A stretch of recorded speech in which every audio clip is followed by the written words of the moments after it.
What's going on, guys? Gainz Gaming here. It's been a minute since we've streamed. I think it's been, what, almost like 2 months now? Probably close to 2 months. But we got Marauders going on. So we'll be probably not spending too much AP on this because I want to be able to have some AP for, Season of Conquest Barbs.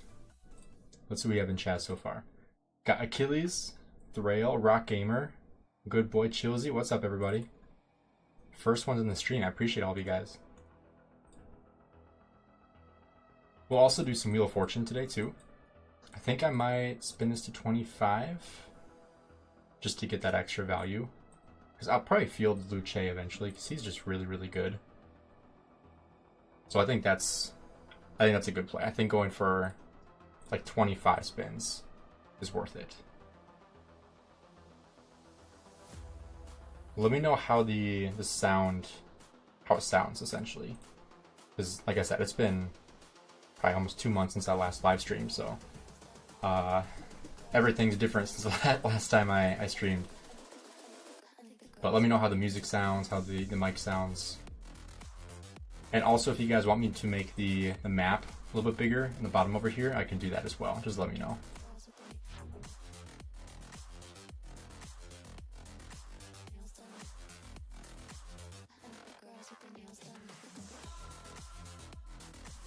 Yeah, this KVK should be a lot of fun. I'm excited for it. I think, let's take a look at the rankings so far. 1846, 1365, and 1079 in the top 3. Obviously, it's what, 3 hours after reset. So still very early. I have not accepted these yet.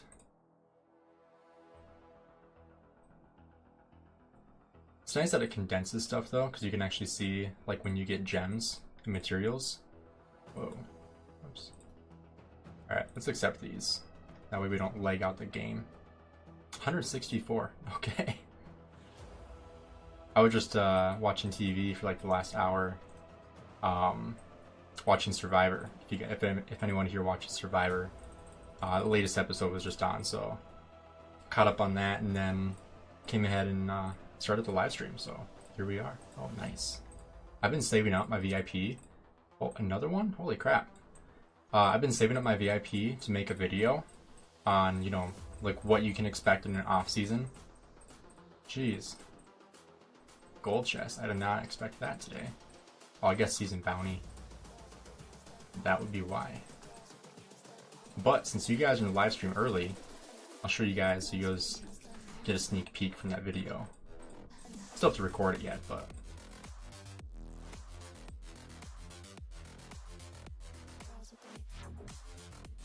13 hours. I guess I didn't collect those at all today. But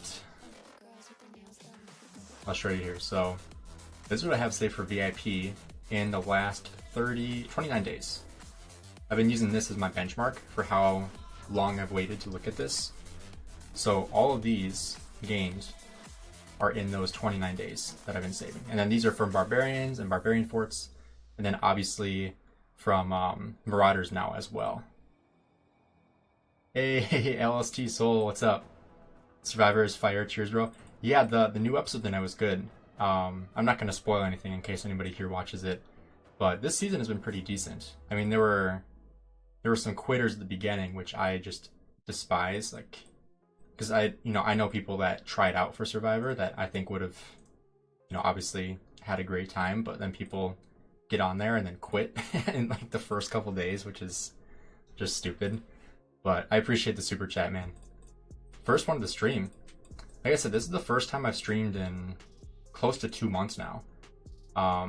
Just things with work has been crazy, and then my sponsorship with War and Order has been, taking up some time. But I don't know if I announced this yet, but I am officially sponsored by Rise of Kingdoms, which is insane. Great opportunity there. I've been sponsored for 3 months now, so this is the start of month 4. But yeah, so we contracted 8 videos a month. Nothing crazy, but it's a great opportunity to continue to make content and be rewarded for that. So it's kind of crazy that you know, it's been 2 years on October 31st. So yeah, just over 2 years now.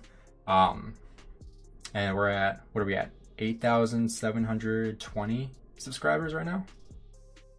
So yeah, I still can't really believe that, to be honest. It feels kind of surreal to me, honestly. But let's spin this wheel while we're here too. Might as well, right? Because we're gonna spin this to 25 anyway. Oh, I thought we were gonna get an 8 spot for free there. That would have been nice.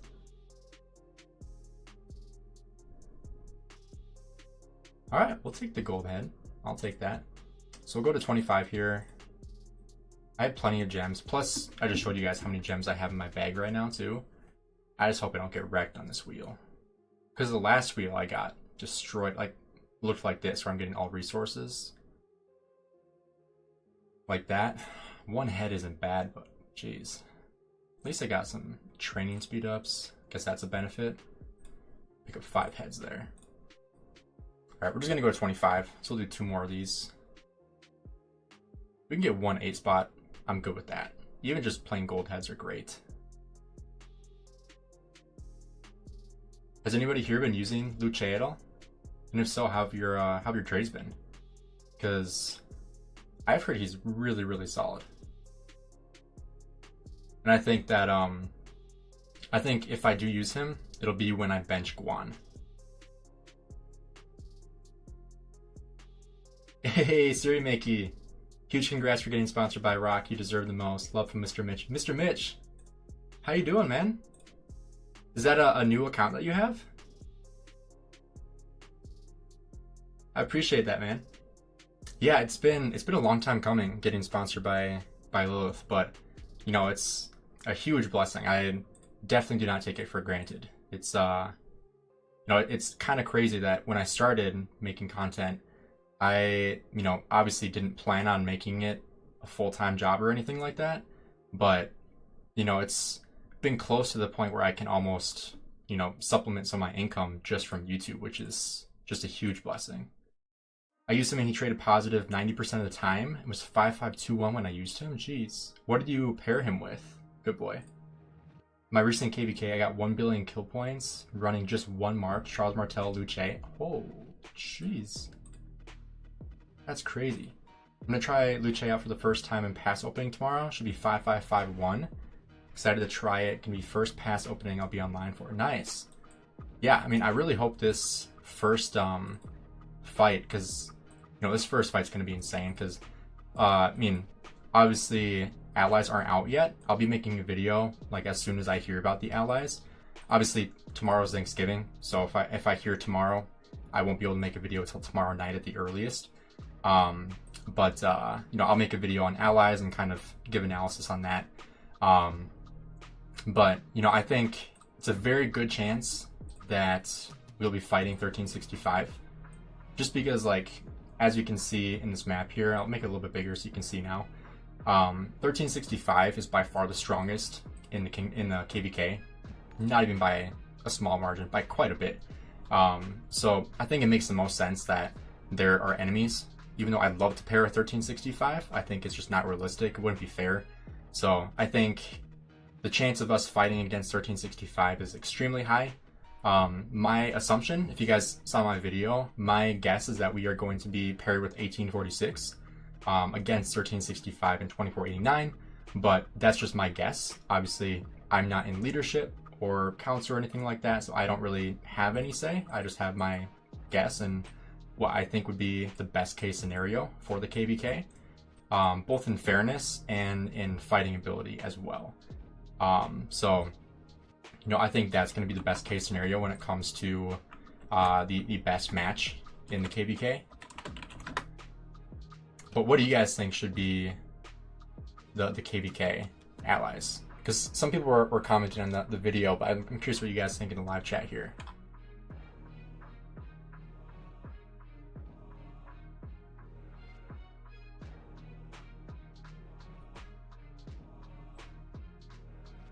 Scipio Luce. That's probably what I would run, because you know, Scipio, like, best infantry commander in the game right now, and like I just made a video talking about how Guan Scipio in my opinion, is still like the second or third best march in the game, which I do agree with right now still. That's only because of Guan's silence, but every single day that passes in Rise of Kingdoms, Guan becomes less usable, in my opinion. So I mean, obviously I don't have Guan maxed out. He's not worth maxing for me by any means, because, you know, I'm having 5-2, 4-5. I guess I could throw some skill resets on here, but I'm not going to do that. But when I do replace Guan, it will definitely be replaced with Luce, because, I mean, especially with the introduction of a smite damage, 2250 smite damage factor to 5 enemy troops is pretty insane. Plus the march speed reduction. I know someone was saying 5551, his last skill. Yeah, you could definitely run him 5551. Although, this last skill would pair really, really good with Sargon. I'll have him maxed for our first fight so I can see how he performs. Nice. You'll have to send me some reports, because I'm curious to see what those look like. Because right now, like, I made videos on like how my troops do in, you know, in total kills, and Guan Scipio doesn't trade all that great. And the main reason why is because I use it more for his silence, not for the damage output. So when people are like, yeah, I do more damage with, you know, for example, Luce, like, of course you're going to do more damage. He does way more damage than Guan does. Guan is there for his silence. That's the only reason why he's really used in the game right now. But if I ever were to replace my Guan, it 100% can be with Luce. And I think if I were to change my video that I made like 2 weeks ago or so, about like my favorite 3 pairs, I think that Luce with Scipio would be the replacement that I would use for Guan.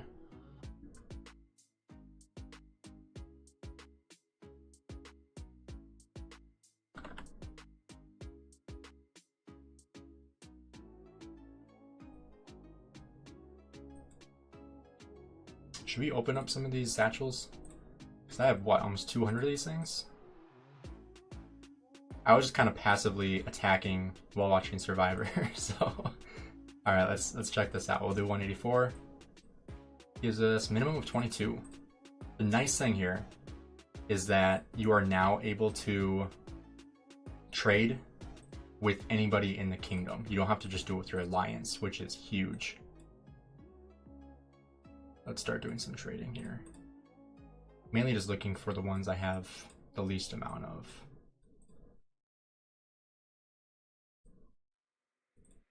The other nice thing is, like, when you have farm accounts that you can attack with, speaking of which, I should get a farm account going on this too.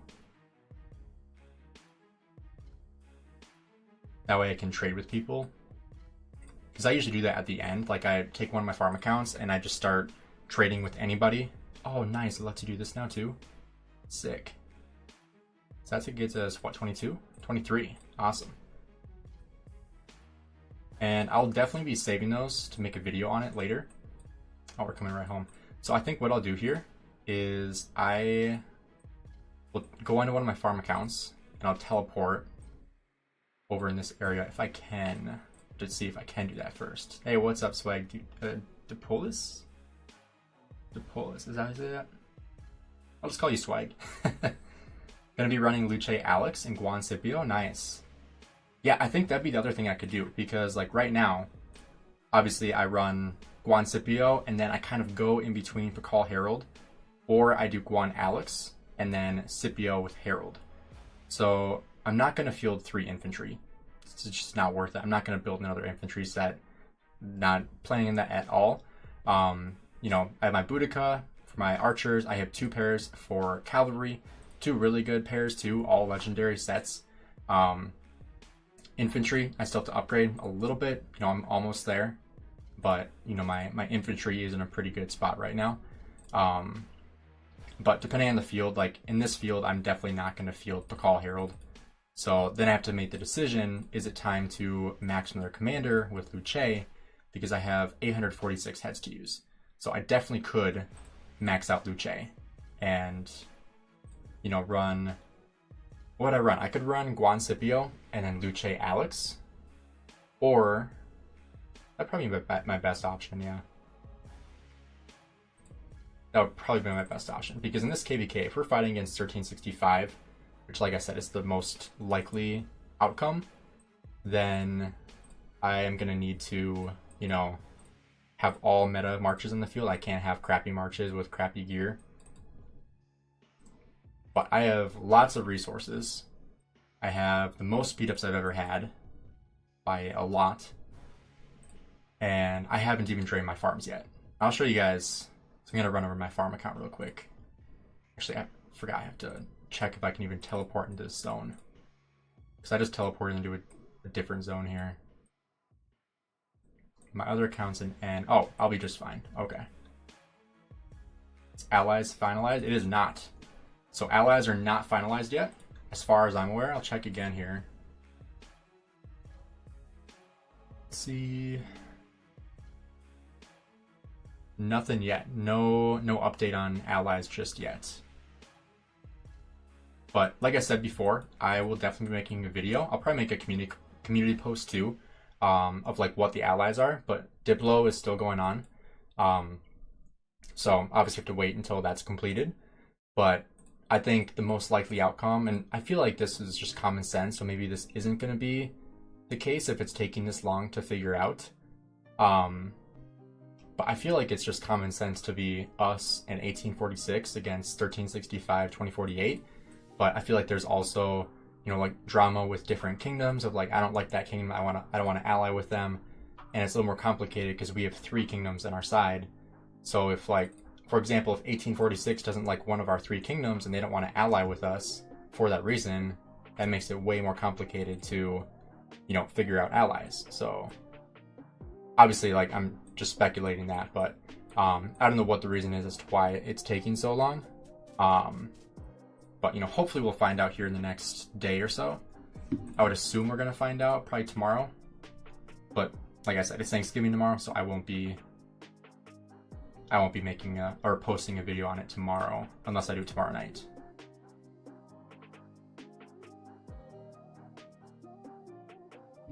But I feel like most people are saying the same thing, that it should be water camp and wind camp versus fire and earth. I just think that makes the most sense. But let's jump over to a farm account so we can teleport it over. I think this one has a lot of AP.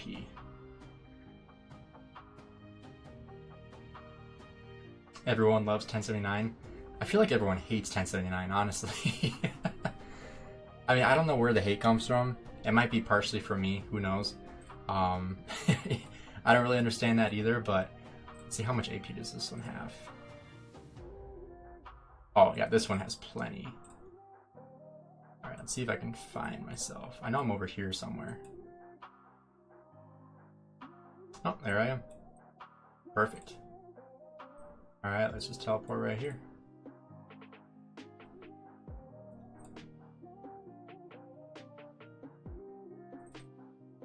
Here with 60 million gold ready for this KVK. Whatever ally goes, it seems like a mad KVK. This KVK is going to be crazy. I am super, super pumped. I think regardless of the ally, it's going to be a great KVK. Regardless of the allies. So what I'm actually going to do is use a boost here. There we go.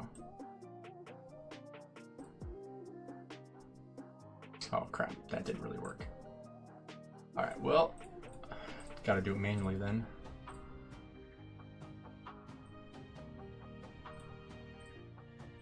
Thought I had presets to be, you know, higher amounts of troop, but I guess I did not. Usually I do that in my farm accounts just to make it easier to fill stuff.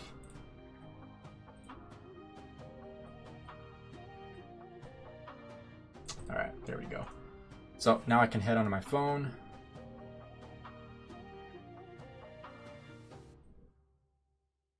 Oops, I'm gonna have to go into a different one quick. Because I want my main account on the screen here.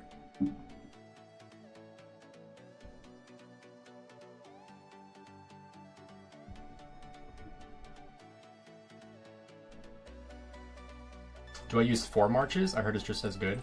So I use 5 marches because, you know, by the time I actually get to, you know, using or saving as much AP as possible, Like it just makes more sense to use 5. Especially if I'm using farm accounts too, it just makes more sense.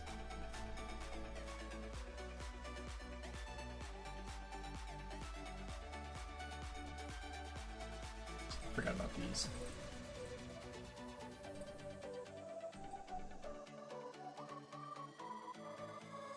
I wish I would have done like a batch of large training, you know, like popping expansions, but I completely forgot to, so I didn't. So now I have all these expansions and nothing to use them on right now. I don't really want to use an expansion without a buff, so I'm just gonna, well, we still have this thing, so I think I'll still T2 Siege and just go T4 here. Who cares? Only missing out on like, what, 16 hours or so?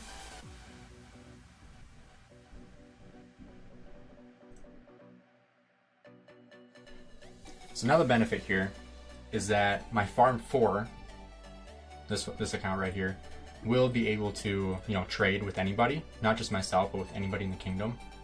So that'll make it a lot easier to, you know, get further into it. Have I played 17-18? We're going into KVK against them. Strong 8-star Asian AC. I have not. Wait, have I? That does sound familiar. 17-18. Let's see if I recognize some of the names.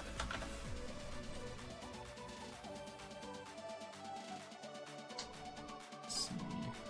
It doesn't look familiar. I don't recognize that alliance. I don't believe so.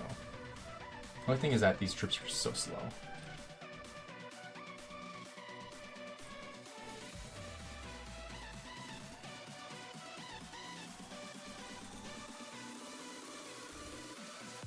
But the other benefit of using, you know, a farm account is it's really the only opportunity I have to go through AP and farm accounts, because I just have so much racked up.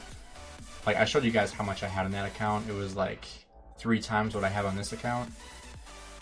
It's crazy because, you know, you just log in every day, you're gonna rack up tons of AP. See if I can actually chain this real quick with Rohar. I always keep 1 chain march just in case I can save some AP, because I still want to have, you know, some strategy, if you want to call it that, or efficiency, I guess is probably the better word.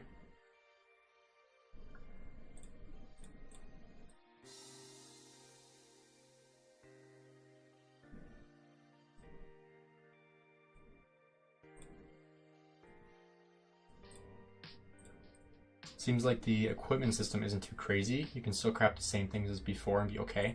I haven't read that yet, actually. I read the first one they sent out, but not the updated one. But I heard they changed a couple things. So we can look through that real quick. I can just open it up on here.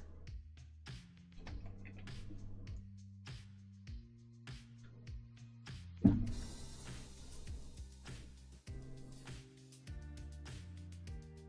right, let's take a look. Alright, after the next update, with the exception of gathering equipment in the Try the Lost Kingdom, all legendary quality equipment can still be made iconic. They'll be divided into 5 upgradable tiers. So that doesn't mean that just upgrading to iconic is iconic. Okay, iconic 1, gotcha, that makes sense. And is required to upgrade a piece. The next iconic tier will depend on the type of which tier it's being upgraded to. It mainly costs iconic crystals, which is already hard to come by. While subsequent, okay, yeah, iconic 1. So that's just iconic in the first place. And then after that, it'll be blueprints and then equipment materials. I was gonna say, if they require iconic crystals for every single one, like, that is just so busted. Like, just so unfair. After a piece of equipment is upgraded to the next iconic tier, it will inherit its previous refinement, level, and special talent. Also gain a bonus. So does that mean that tier 5 includes tier 4, 3, 2, and 1? Am I understanding that correctly? Equipment set effects will not be affected when upgrading one of the constitute pieces to a new iconic tier. Species in 1 or later. Mid-December, okay. So we'll be getting that like mid-KVK here, like mid-fighting. probably around like the first fight for us. Because I'm wondering if they have like the KVK information here. Let's see. Map opening November 29th. Level 4 pass opening should be December 6th. And then December 27th, level 7 pass opening. And then December 30th is Kingsland. Okay. Let's take a look at those dates. December 30th might actually be a good day for me, because I have the 29th off. But obviously, January 1st, I'm going to be extremely busy working at a gym. But level 4 pass opening on the 6th, that'll be a little tricky for me. Depends if it's... Oh, it looks like it's Wednesday morning. Okay. That kind of sucks, but we'll figure it out. Because it really depends on the allies too. Like if we're fighting against 1365 and we're allied with 1846, there is most definitely going to be a huge fight against 1365 that day.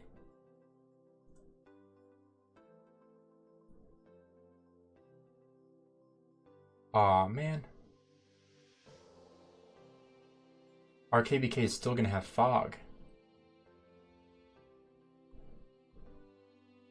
Someone just reached out. Looks like Stody reached out to VIP support, and we're gonna have fog. Man, I thought fog was gonna be gone for this KVK. They said anything after the update. That really sucks.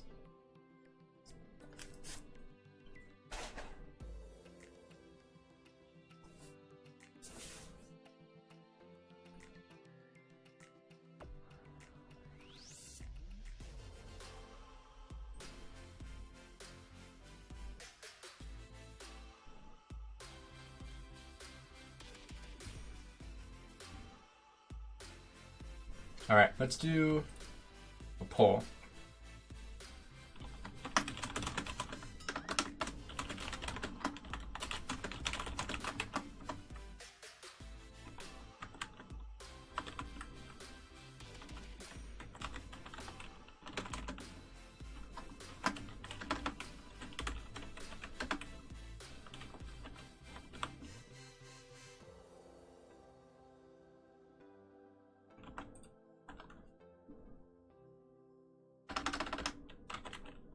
I can't remember how many options I can do.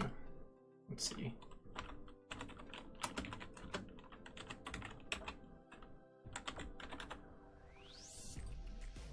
Maybe 4 options. All right. Those are the ones I'm seeing the most often.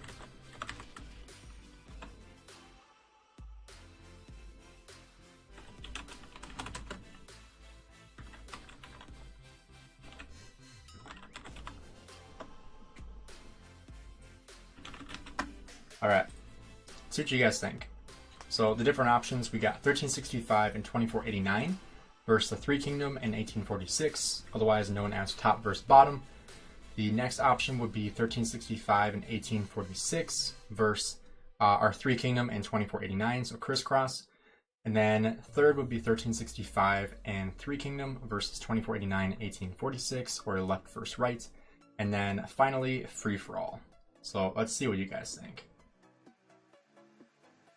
Yeah, Siri, we're gonna have fog. That just sucks.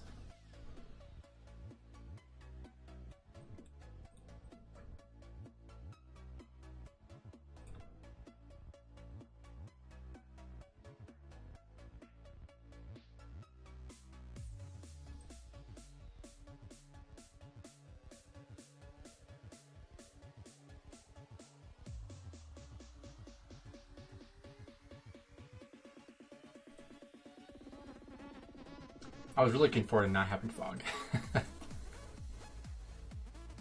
I think that was actually one reason why we chose this KVK, was no fog. So that kind of sucks. So let's see what you guys think. Make sure you guys toss a vote on there.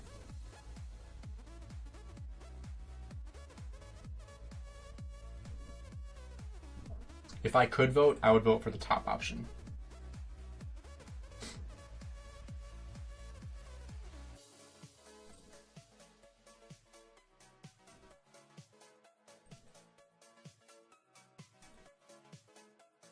see how many resources I have here.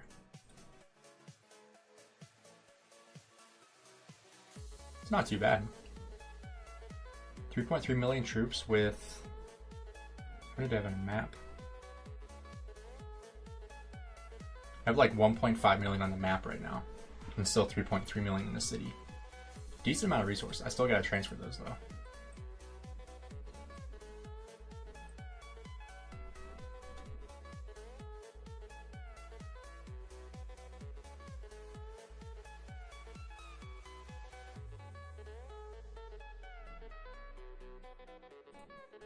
And then for gems, let's see what we have here. This is like 1,500, 7,000, 3,000, 3,400, 1,000, 2,000.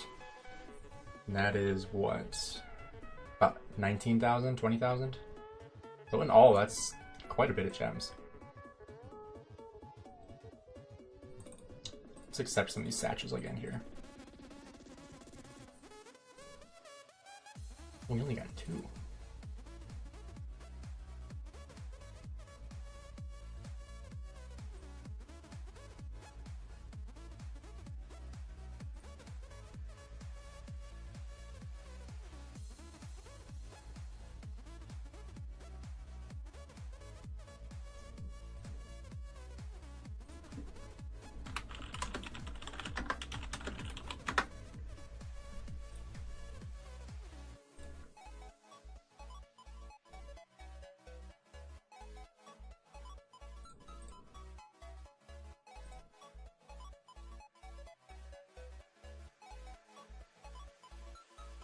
Should we buy this thing out right now?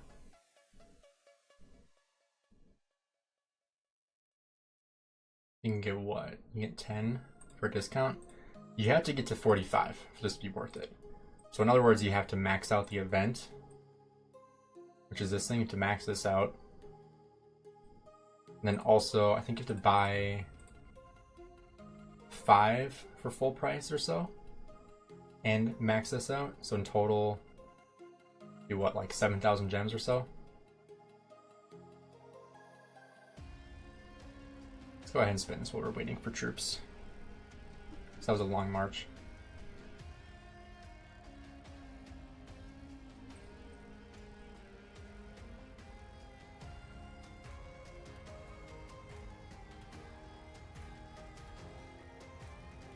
I remember last time this was here, I got completely destroyed.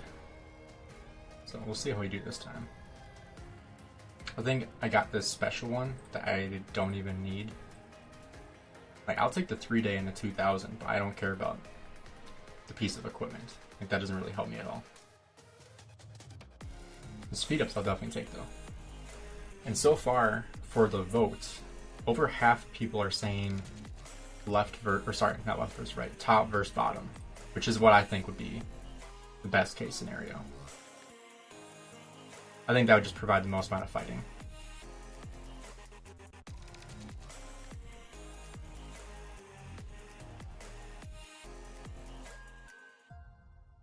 Alright, let's do the last 3 here.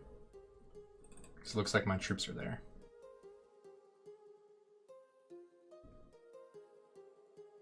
Ooh, I thought I was going to get the 2,000 gems. Alright. It's obviously top versus bottom. Yeah, I think that makes the most sense. I don't think any other... The only other outcome that could make any sense would be diagonals.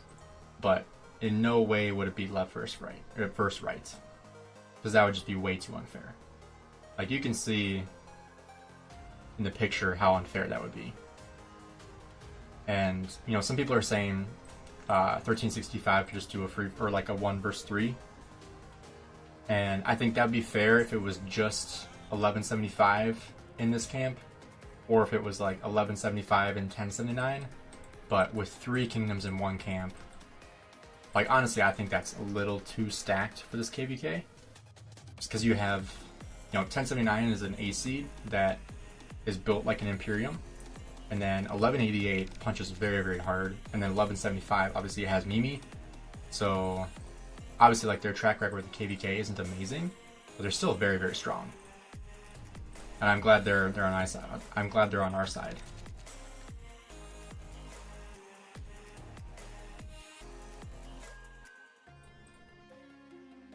Yeah, 1365 could try to do the same as 2605. Didn't they just get kicked out of Kingsland? I think I saw... Didn't chisgule like make a video on that today? I haven't watched it yet, but I think I saw the thumbnail pop up on my feed.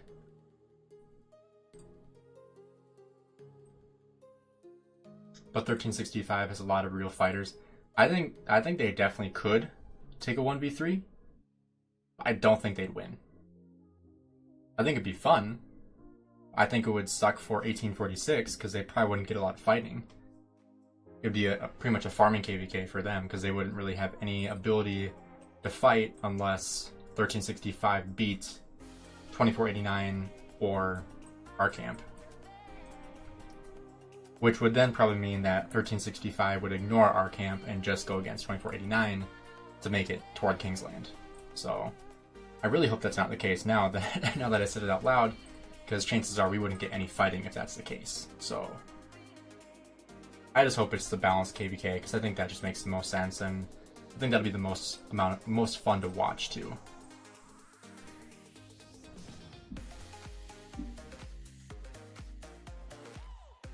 Forgot I can start trading my farm account too. I just have it on my phone right now.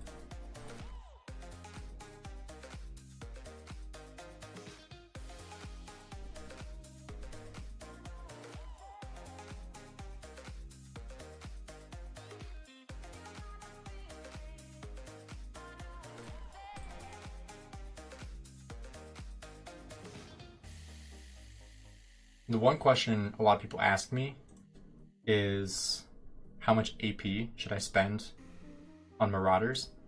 I think it really depends on how free you are during the 2-day period where Marauders are happening, which for me, for everybody else right now, it's Thanksgiving tomorrow. So pretty much nobody's gonna be free if you live in America, right?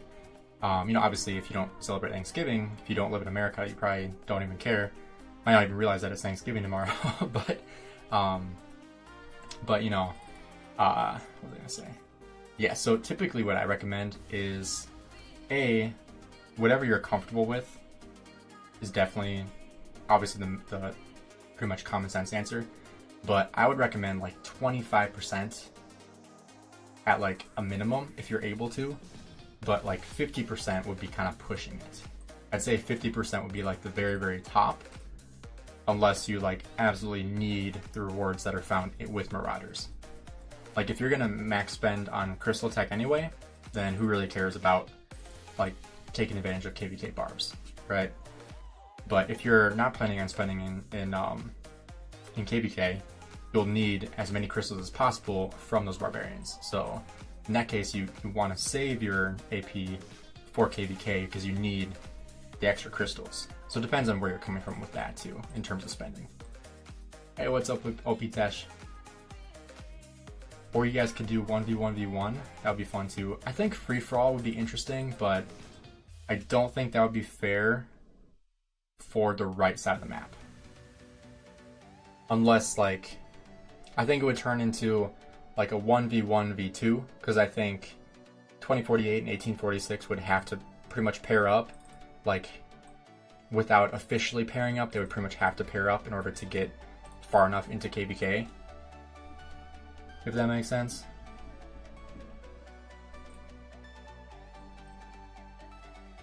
Just because of the power difference, like especially with our camp, with Water Camp having 3 kingdoms, like it's a lot of firepower. It's a lot of players too.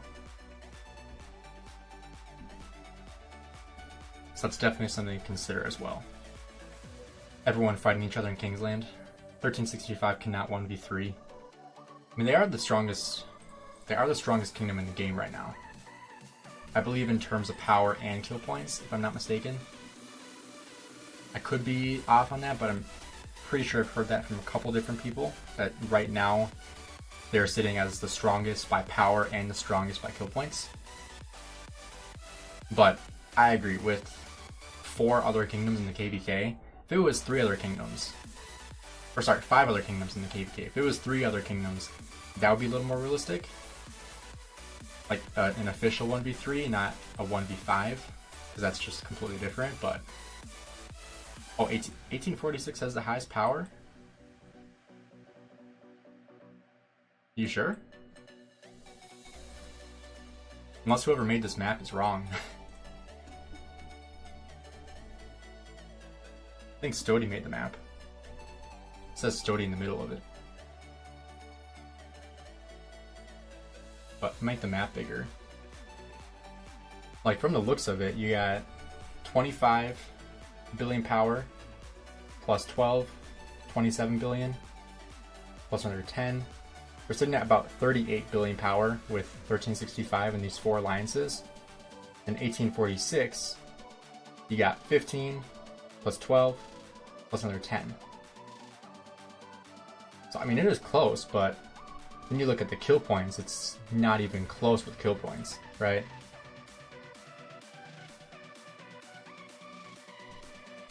Last KVK, I pushed 550k Marauders, 15 hours one day, 11 hours the next day. Holy crap. What was your loot from that? What score did you get? You had to have been in like the top 5, right? That's like a fruit dealer level. I think 1365, 1846 versus 2048 and 3. This might be fair, maybe. 1960 just showed us that they're on another level of game. Yeah, that's totally true. I mean, I'm not gonna discredit how good they are, but having basically all of your main accounts, all your ralliers and all your garrisons on 24/7 with pilots definitely makes a huge difference. Again, not trying to discredit them at all. Still extremely impressive. Still the strongest team in the game by far, in my opinion. Like, they're just on another level, like you said. But the ability to have your best accounts on 24/7 makes a drastic difference. It's huge. Oh, the top 300 in 1846 is the most power. So they have the most whales. That makes more sense. 4 lines is more than 300, yeah. That would be 400 at least. Probably closer to 600. How much power does 1960 have now? That's a great question. A lot. Well, maybe not as much after their last KVK, but... Also, a couple people from 1365 said a lot of deadweight non-performers still in 1365, which is a problem. Ooh. Haven't heard that, but that's definitely interesting. The next fair fight would be left versus right. I feel like that'd be the most unfair fight by a long shot.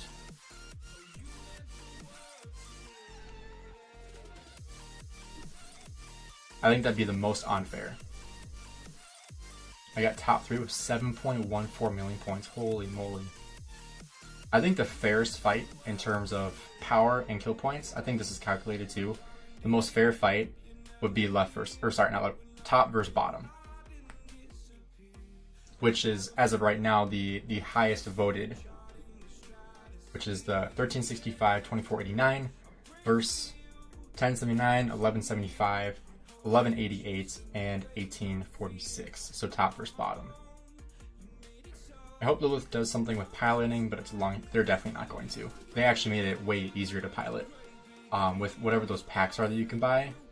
Like, the person that runs the account can buy like those token items that then their pilots can go in and take whatever cost that is, which is like, say it's $5, $100, $1, and they can use that ticket to purchase it while the main person is offline, so they don't need their credit card. So it just makes it easier to pilot. So I think they're going the opposite direction with piloting. I think they're making it easier. Even though in their terms and agreement it says that that's against the rules. But I think they also figured out they can make a lot of money off of that. So, I mean, at the end of the day, it's not... I don't want to say it's not hurting anybody, because obviously it hurts people that can't pilot like that. But, I mean, it's not causing an unsafe environment for the game. It is creating an unfair environment. If you can't pilot the same as your enemy, then it's definitely unfair, but it's not creating an unsafe environment. So I don't think they're going to change anything. Probably cost them more to try to change it than it would to just leave it. Couple peeps after last 1365 went to 1188. I heard they got a good migration in. I also heard that 1846 got a good migration in. And 1079 did take some players in from last KVK. Not a ton, but some. I can show you guys like our top 300 real quick too after this. How'd they know someone's piloting? I mean, probably the same way that Netflix knows if you're not at your home base, right?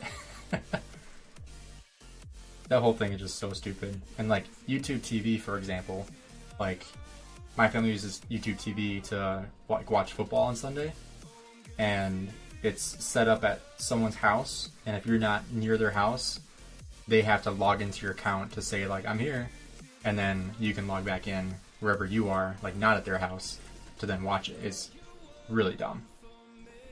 But they're trying to like crack down on account sharing to make you buy your own membership.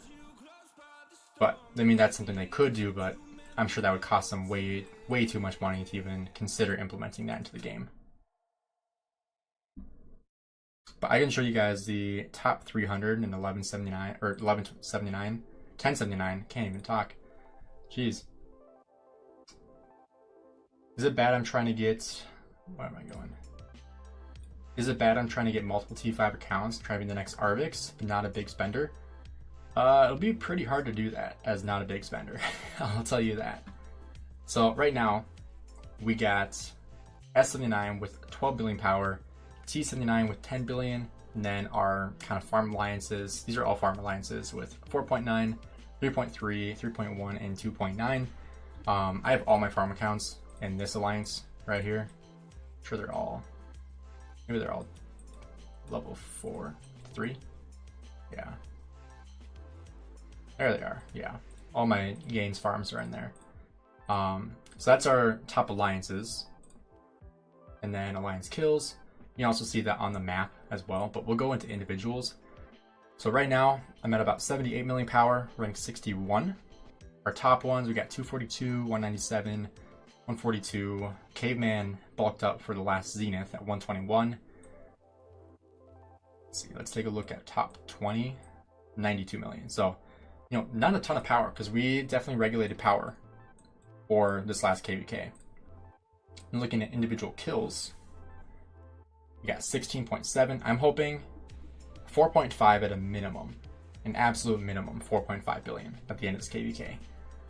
I think 5 is realistic with how many resources and speed ups I have saved up, because I don't love my power to kill point ratio. 75 and then 61. Last KVK, I was positive on that. I had less power than I had kill points, which is exactly how you want to be. You don't want it to be the other way around, which is what I have right now, because last KVK, I got like literally no kill points at all.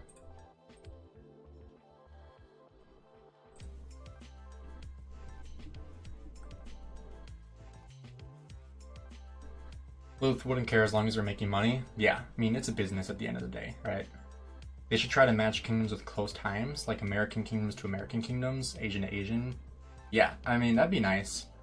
It'd be also nice if, like, I don't know how they would do this, but like at the beginning of KVK, like during matchmaking, like before they even match kingdoms together, this is kind of in conjunction with what you're saying, where like when you're registering, that you can also register for the times that you want passes to open. I think that'd be really cool. You know, like requests like, we like want to be in a KVK where a majority of people want passes to open at 15 UTC between Friday and Sunday.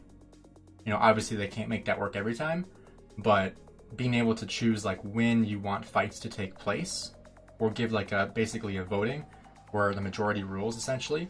I think that'd be really awesome. I think that'd be a great way for them to move in the game.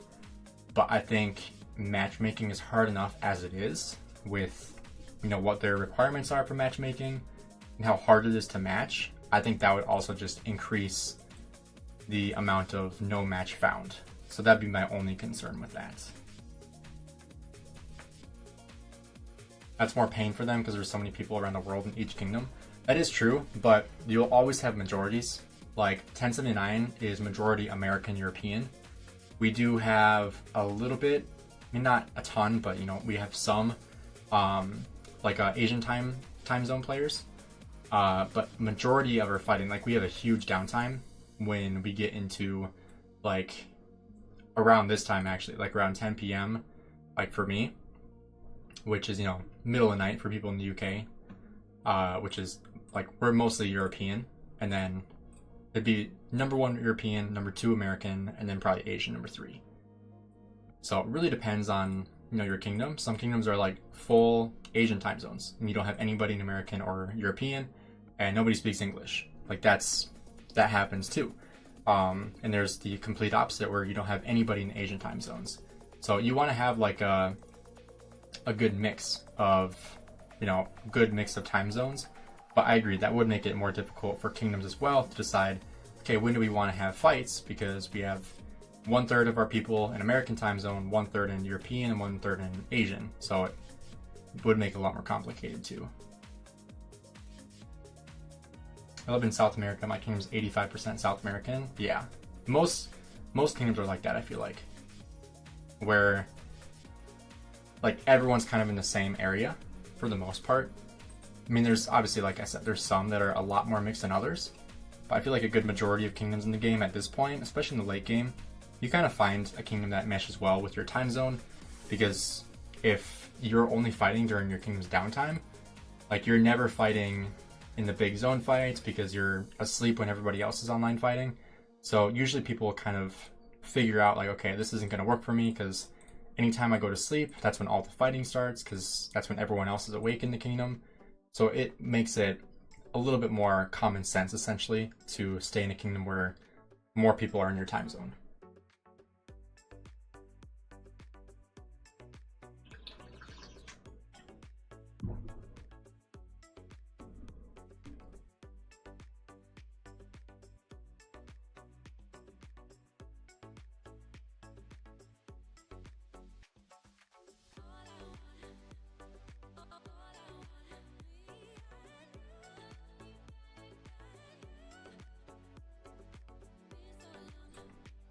Is this thing like invisible?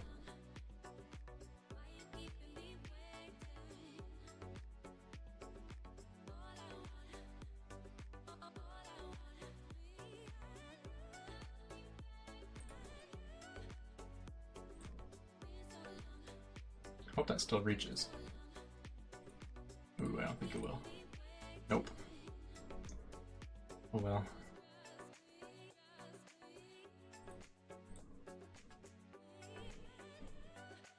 If we were Brazilian, we dominated the kingdom and expelled everyone we didn't like.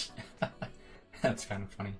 That happened in one of my older kingdoms, like one of the first kingdoms I was in. It was actually Kingdom 1812. I remember now. So Kingdom 1812. That was the first kingdom I started in. And when I first started the game, I had no intention of playing long term. I was literally just like playing it for another game to like earn currency in that game, essentially. It was like a game where, or it's not really a game, more of an app where you play games and like it says get to City Hall 17 and earn $2 or something like that. Kind of like a survey kind of game, or survey kind of app where you can earn cash through like PayPal and stuff like that.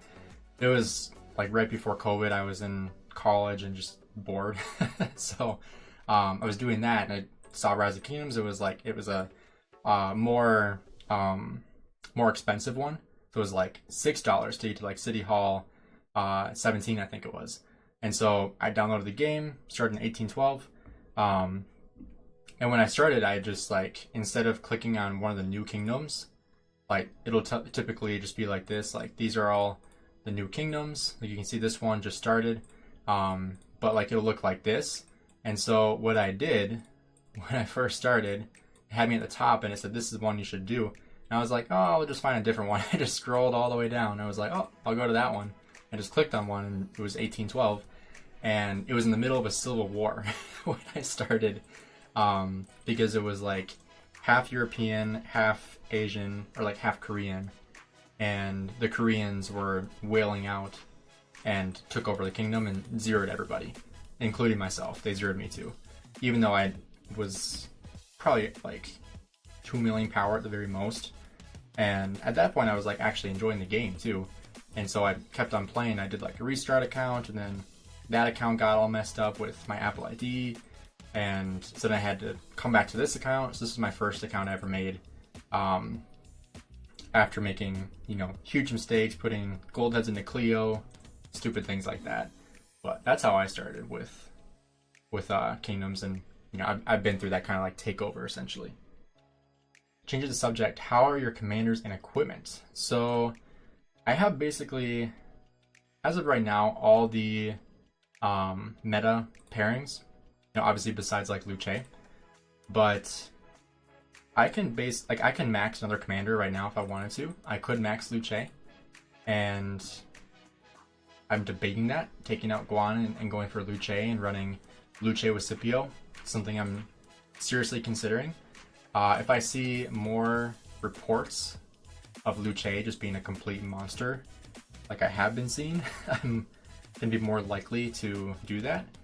But right now, I'm running Guan Scipio, running Nevsky with Joan Prime, U with William, Boudica, and Zoots Liang. And then if the field is in a positive situation, I'll run Pakal Herald, or I will switch out my Pakal Herald and I'll use Guan with Alex, and then Scipio and Herald. So that's kind of what I'm running right now. Ideally, I want to have my Guan Scipio together, but if the situation calls for it, I do break them apart to be able to field 2 better infantry pairings. If like the field is losing, then I want to be able to have more meta pairings on there, versus if we're winning, then I put Pakal in because like we're already controlling the field, and I just want a tankier march to be able to take a lot of damage essentially. You guys lucky AF got 1188 as coalition in camp. Yeah, 1188 is great. I'm glad that we're fighting with them. They're very strong. Any progress on Diplo? Any reasons for delay? Support your work. Hey, I appreciate that, Pasta. So no word on allies yet. As of now, checking again, nothing yet. I don't know what the delay is as of right now, but I would assume, I feel like it's safe to assume the allies at this point. But obviously, you know, something might be happening where one kingdom doesn't want to ally with another kingdom. That very well could be the situation that we have. I don't know what that would look like. Like if, say like 1846 doesn't like a kingdom in our coalition, then maybe that's the issue right now. I have no clue. But I will be, you know, updating everybody as soon as we figure out what the allies are going to be. Because, you know, that's obviously huge implication for this KVK of what the allies are going to be, right? So I'll definitely make sure I keep you guys up to date, whether it's, you know, a video right when I find out, or if I find out, you know, while I'm with family, I might just make a really quick community post. So if you turn on post notifications, or just, you know, yeah, post notifications for my account, you'll be able to see like when I put a community post on too. So that'll be, you know, easy to figure out who the allies are going to be. That happened with me in 1531. We did a jump with 200 people, but some whales from Asia did the same. They got T5 in less than 30 days. That's crazy. That's kind of what happened with mine too with 1812. I also put gold heads on Ashido when I started. So I'm not the only one. I'm glad I'm not the only one who did that.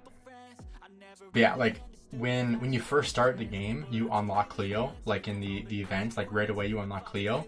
And I was like, oh, I know Cleopatra. She's like a historical figure. She was strong in real life, so I'll invest into her. And so that was the only legendary I had. So I was like, huh, what are these things? These are legendary heads. Oh, I can upgrade Cleo. I'll just go ahead and put those on there. I wonder if it shows how many I put on. It might be too old though. Overview. Yeah. Cost will be recorded only for new commanders acquired after, yeah, July 28th. So that's 4 months after I started. But do I really have kills with Cleo? Did I fight with Cleo? 200. I feel like that's like actual kills. Because that's more than just like getting hit in a node. That's like actually fielding with her. My goodness. And barbarian kills. I remember I used to use Cleo, like when I didn't know how the game worked, like at the very beginning. I used to use Cleo because I thought she healed everybody. She does do some healing, 400 healing factor. And I was like, oh, she heals my troops, I'll use her. And I would use her in like Ceroli. I was that guy. Funny how you can go from being the person that uses Cleo and Ceroli Crisis to then being a content creator, a sponsored content creator for the game. Just 2 years later. That's pretty funny. It's funny because if you ask those people that I was in that Ceroli with, do you think this person could be a sponsored creator for Rise of Kingdoms eventually? 100%. Every single person would be like, heck no.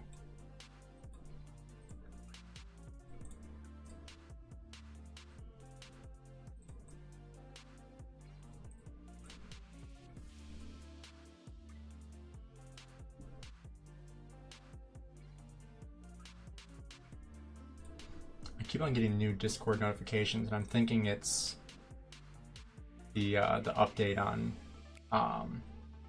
the KVK.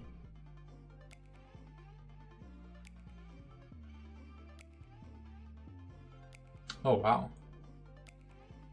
It looks like there's new Xena skins coming out here. I'm not gonna show this on stream just because we're not able to cover leaks, but it looks like the new one's gonna be just full troop defense.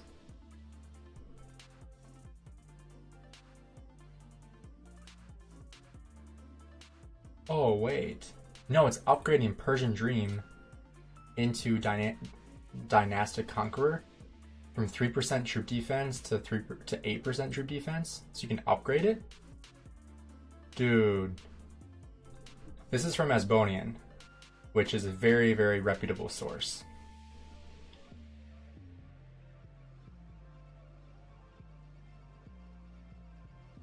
Not sure if that's legit or not, but that's crazy. So save your currency. Can't even show you now, but well, I guess I can show you here. Save your season coins, because if that's the case, that would be pretty nasty if you could do that. Add 5% troop defense. You Furious, Taki, 12-inch, and same KVK. Lots of YouTubers. Oh yeah, I forgot. 12-inch went to 2489. Or he went to 2489, didn't he? Remember, am I thinking of a different? Or did he go to 365? I can't remember. Why am I blanking on this? I know Furious is in 1365. I was talking about that today. I commented on his page that we need a duel. Upgrade the city theme from one to another. That's what it looked like, yeah.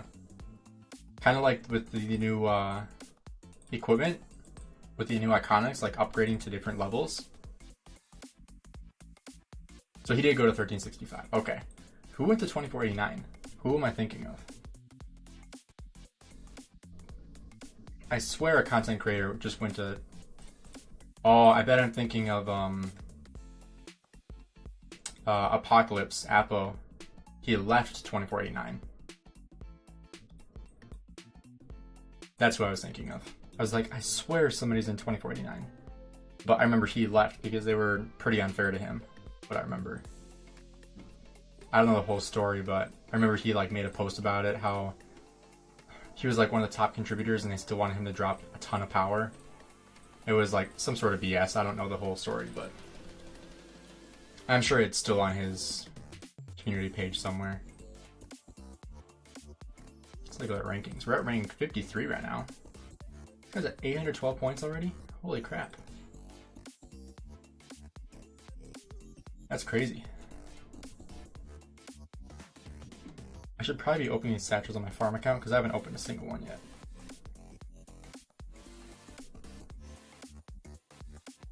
I'm just trading with everybody because I don't care about this account.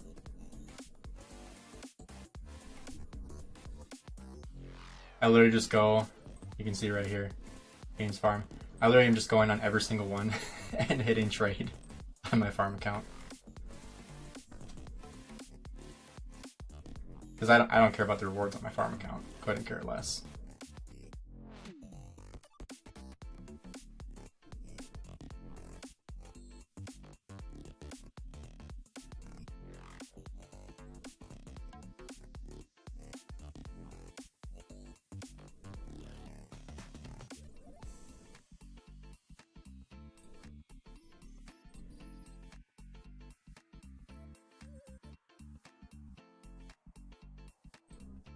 Makes it so much easier having a farm account just automatically trade with you.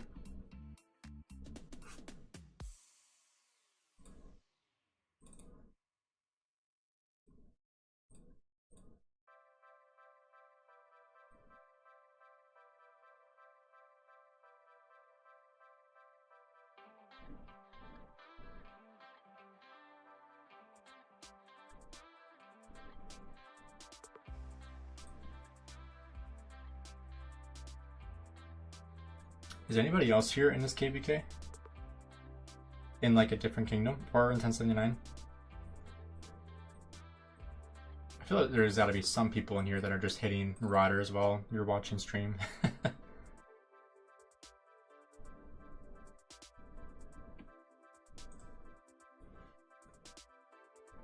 The drop rate is definitely decreasing quite a bit though here.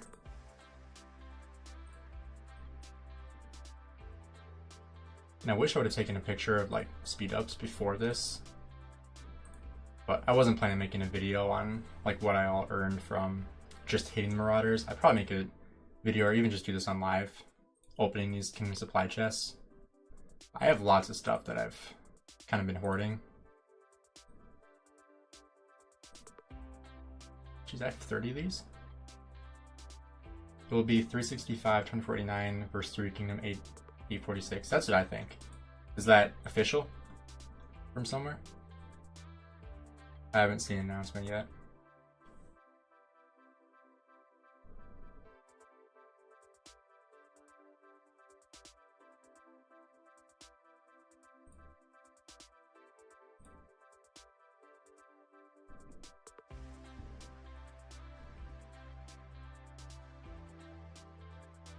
It's nice being able to use up AP on these farm accounts though.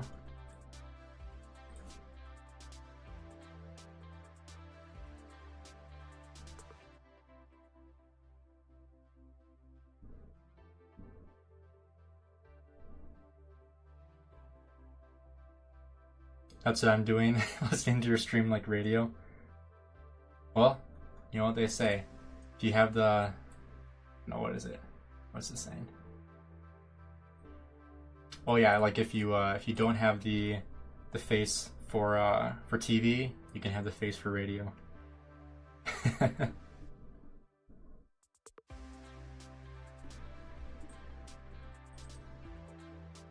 Hitting them on my main and my farm, nice. Part of me wanted to do it on like my farm, my like, I don't know if you want to call it a farm, more of like an alt account. It's at 40, almost 49 million power. But I like to hit KVK barbs with that account. So I like to save my AP for KVK barbs.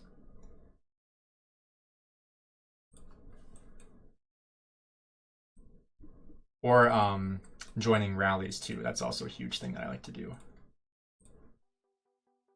And I don't know what it was. Maybe it was for a strategic reserve event where I like went all out on my second farm. I drained like all my AP to take first place.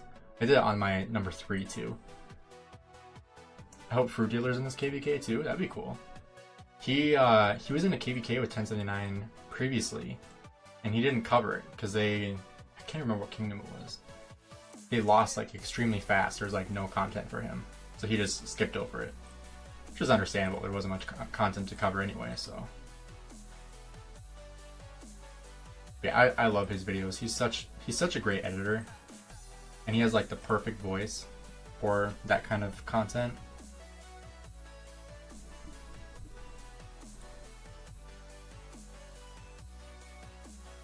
Anytime I see a new Fruit Dealer video, I definitely watch it right away.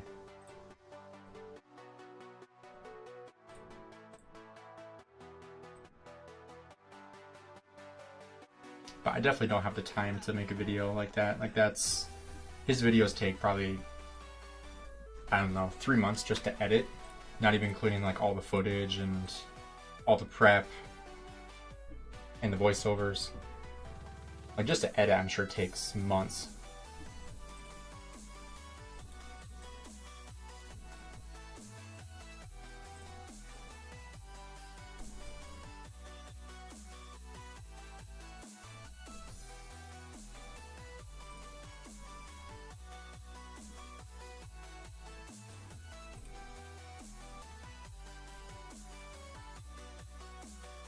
We got 7,000 gems, nice.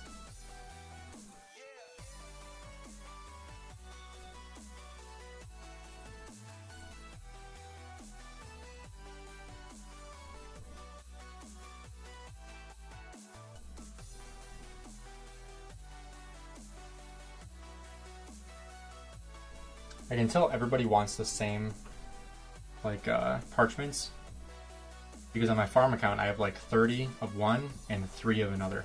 Because I'm just trading with everybody.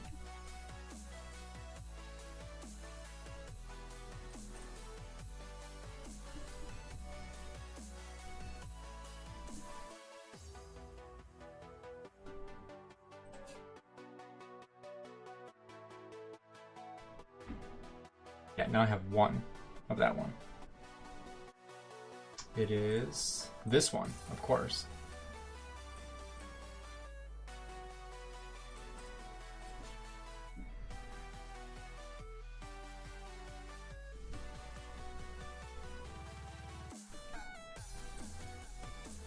Now I have none of those.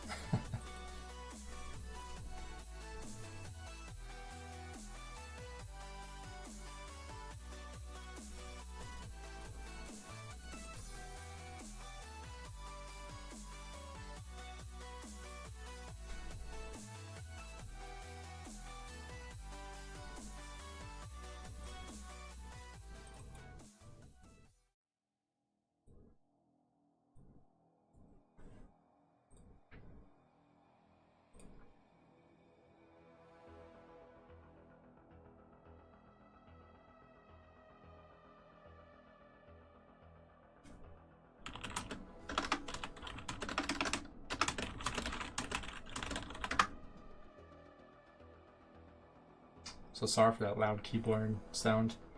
My nice keyboard won't work, so that kind of sucks. Now you can barely hear. Like, I'll type on it here. Guess you can kind of hear it, but it's like almost non-existent.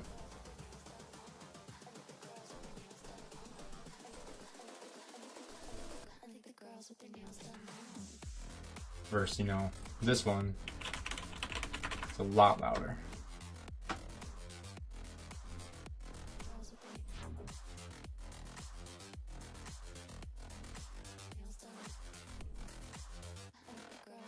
It'll also be interesting fighting more on my PC this KVK, if possible, because I don't think I've really fought at all on my PC since like 2 KVKs ago. The bulk of my fighting was on my phone still when I was in Hawaii.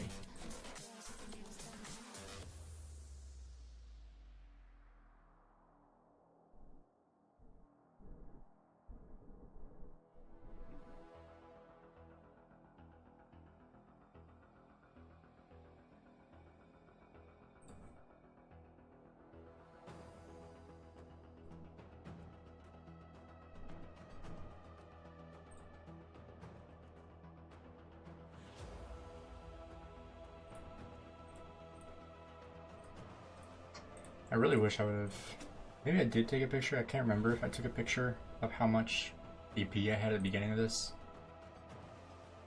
So it'd be nice to be able to track that. I'd say as long as I have over like 5,050 AP pots, I am good with that. I'm using up these big ones first anyway, just to get those out of the way. I also have to find a time, obviously not in the next day and 20 hours, but time to transfer resources before KVK too.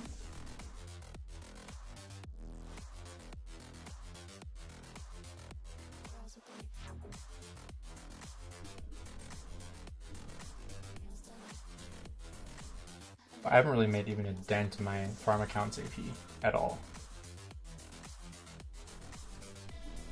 I'll show you guys what I have on here.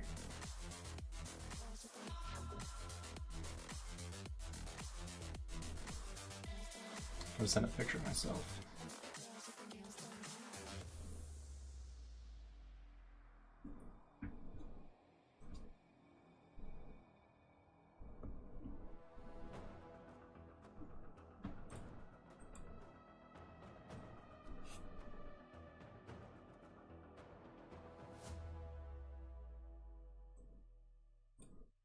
There it is. Yeah, so this is on my phone right now. It's 1050s, about 4000 hundreds, 2500s, and then 34,000s. So quite a bit. And that's after all this too. That's after an hour of hitting Marauders and using tons of AP.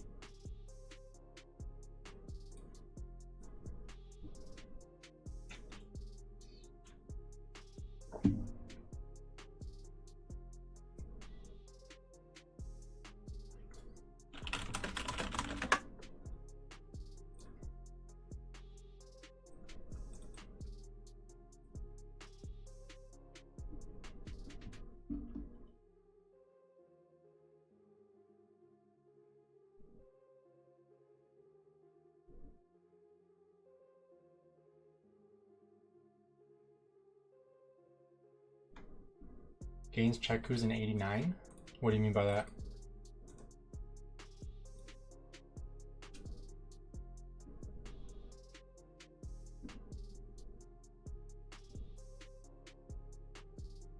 What do you mean check who's an 89? And they have a lot of players.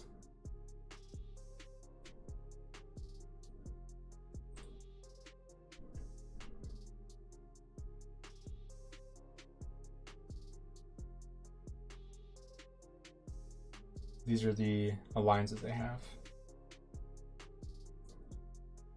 X79 member? Who would that be? Because whoever it is probably going to be an enemy of ours, I would assume. Also, for people that are in this KVK, or maybe about to enter KVK, make sure you take advantage of the lucky stall.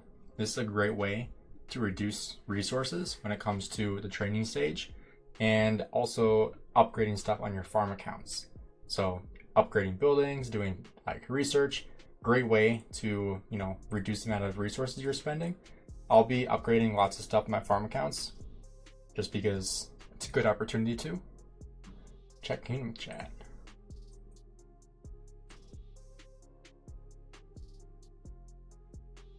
Gift code. See if that works.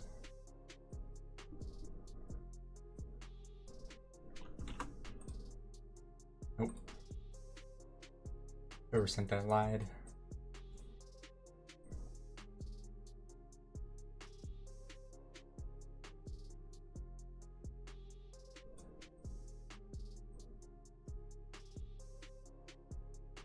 Oh, Top and Verthra? I didn't know that. And J from T. Ooh. City rallies incoming. I don't want to battle Verthra though. Holy crap. Wasn't Verthra like #1 in kill points for us? Against 1034 or something? Or was that against 1307? I know like there was a point where Verthra was using Pakal Herald and just letting it die and trading like 10-1. It was crazy.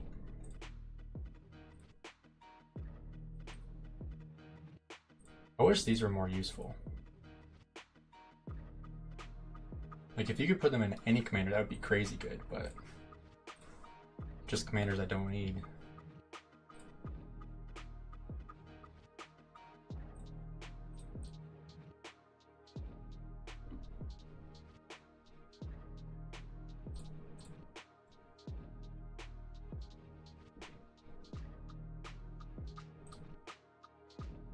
It's just so much easier trading with yourself.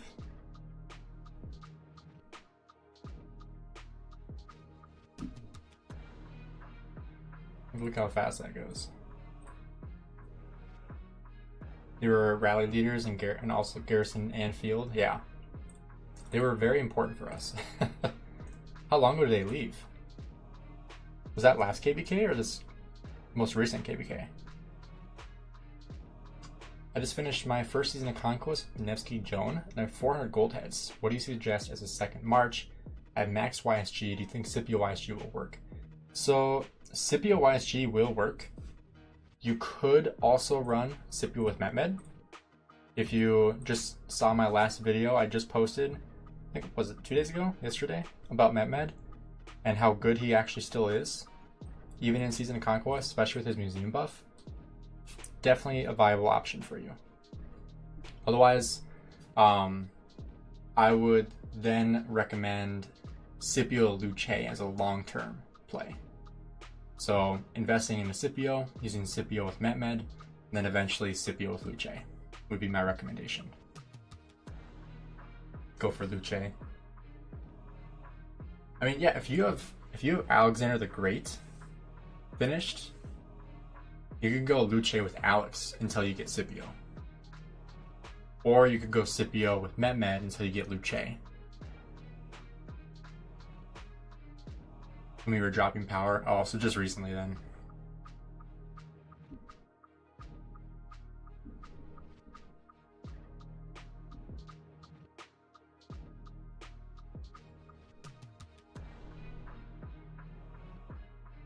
And all the ones that people want now, all the parchments are the ones I don't have on my farm account. It's this one. Colossus of Rhodes. Like literally, I have 23, 33, 28, 17, 12, 10, and 0. I have 200 gold heads. Shall I do Luce 5511 only for this KVK? You definitely could. I think 5511 is still good enough to use. And obviously it's not as good as Expertise, but I mean, let's see what you're missing out on with the skills. You'd be missing out on the extra smite damage, which is nice, an extra 200 damage. The last skill isn't as necessary. So 5511 definitely still usable, in my opinion. Depends on what your alternative is. Like if it's a good level Guan versus 5511 Luce, I might still favor the Guan. But 5511 Luce is probably, I would say, on par, if not better, than Metmed. I'd say pretty close. I think the damage that Luce would offer would kind of balance out the extra skill damage that you'd get from Metmed. How much AP have I spent? So, not a ton. I mean, I'm rank, what, 50? Rank 43 right now. I have... Actually, I did take a screenshot before. I will send the previous screenshot to my computer again. I'll show you guys where I started and where I'm at right now. So, this is where I started. So 79, 13, 16, 48, 15, and 11. So I for sure spent these ones. So that's 11,000, and then an additional 5,000, so 16,000, 18,000 from these two alone, which, as you can see, I've almost gone through all of it. So now it's like 16,000. So pretty much, yeah, almost exactly 16,000 AP so far. And then my farm account, as you can see, this my farm account is loaded with AP that I just need to use. I have 5155 Guan Scipio, nice. Nevsky, Joan, Who, Max, Metmed. Do you have William with that? With your Who? Or what are you pairing with your Who Kabang right now? Should I use Arch or Wedge formation for Scipio Luce? Ooh. That's a great question. I would almost lean more toward Arch with Scipio Luce because your Scipio is going to benefit from Arch, and so is your Luce, but your Luce will not benefit from your Wedge, if that makes sense. So I think you have to go Arch in that situation.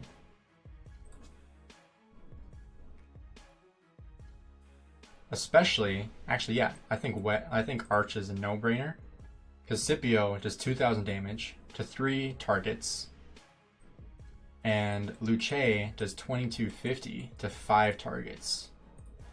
So I think you have to do Luce. Plus Luce's damage is in a fan instead of a forward fan shape. The fan is like the same as Ethel, which is like a semicircle, which is way bigger than Scipio's.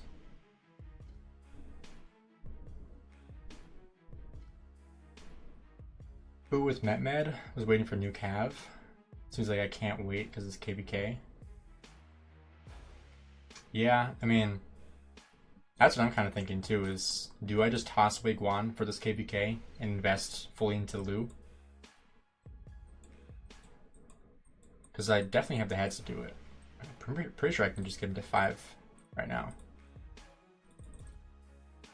Yeah, I can get into 5-2. So I have to use...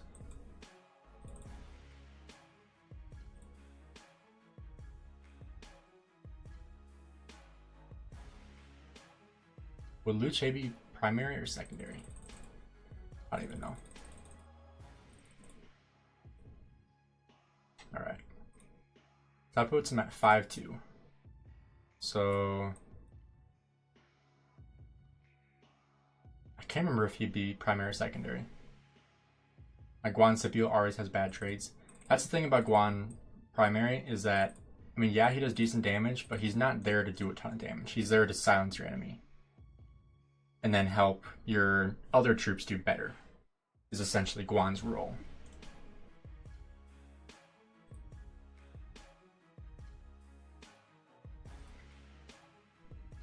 I feel like that's one misconception with Guan, is they're like, well, like my Nevsky Joan trade's way better than my Guan Scipio. It's because your Nevsky Joan is like 100% damage output and has one single target damage commander. So yeah, obviously it's going to be pretty different. Max Louis, you won't regret it.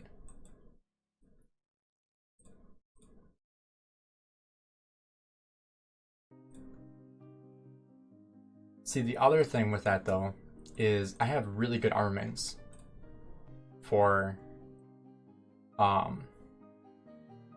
wedge formation, but I don't have really any for arch. Unless, do I use arch on my Bakal? No, I don't use hollow square. Let me see. Let me pull up what I have for arch.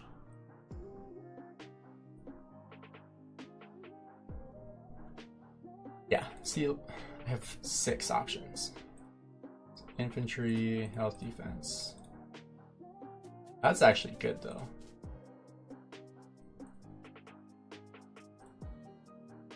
That's not bad. War hunger. Okay, that's like skill damage. Okay. So that might actually be better than having the health. And I could even transmute that if needed. 2.5% health.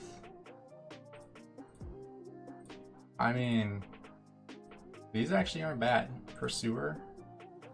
2% more damage to troops under 20%. I mean, it's not bad. Scipio primary would work just fine. Yeah, I just want to see what I had for arch formation, because that's what I would run. So this would be my option. So extra 2.5 health, extra 1.5 normal attack damage, 5.2% health, 3.3% march speed, 5.7 defense, and 5.2% attack. And I could even do a transmute on this one. Try to get rid of that cav health. Or on here to get rid of that siege defense. Those would be 2 options. So that's actually not a bad option.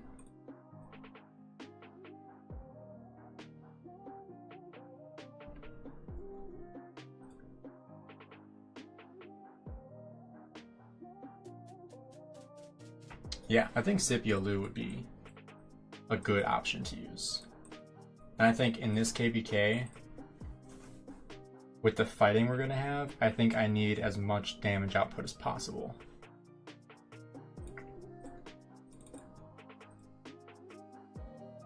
And then obviously, depending on what the field looks like, I can change things around if needed.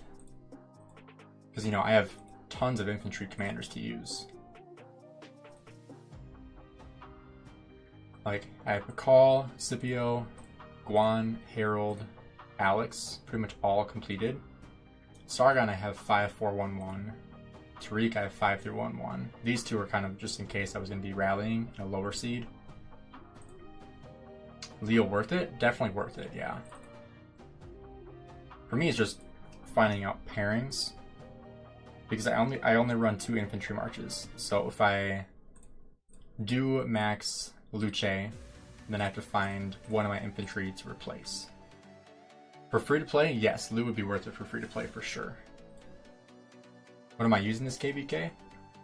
So as of now, my plan, which obviously can change if I max Lu, but right now, in a murder ball situation, it would be Nevsky Joan, be Boudica Zuch, Scipio and Harold, Guan and Alex, and then Hookbang and William are my 5 marches. I did finally get my 5th march last KVK. In one stream, I built an entire set for Hookabang. Did I get a single crit on here? Actually, I crit the chest and my 5th ring crit, which was an automatic. But yeah, so I guess I got the chest piece crit, which then I put on my Nevsky.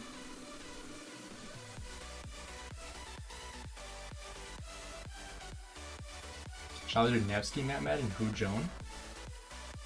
Ooh, that's tough.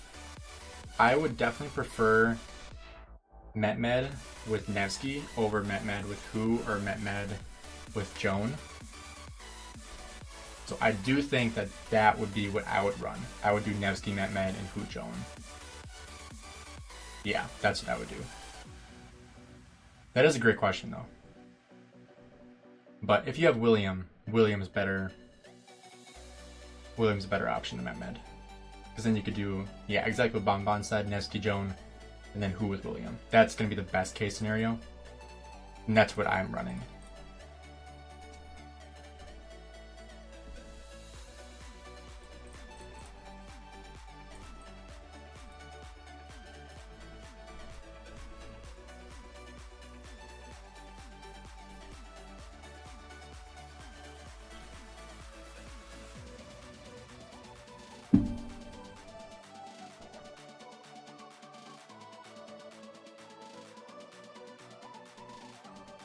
We got 4 over here.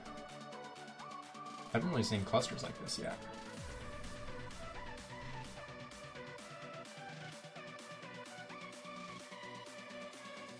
Nevsky Mama has a lot of skill damage? Yes, it does. That's for sure.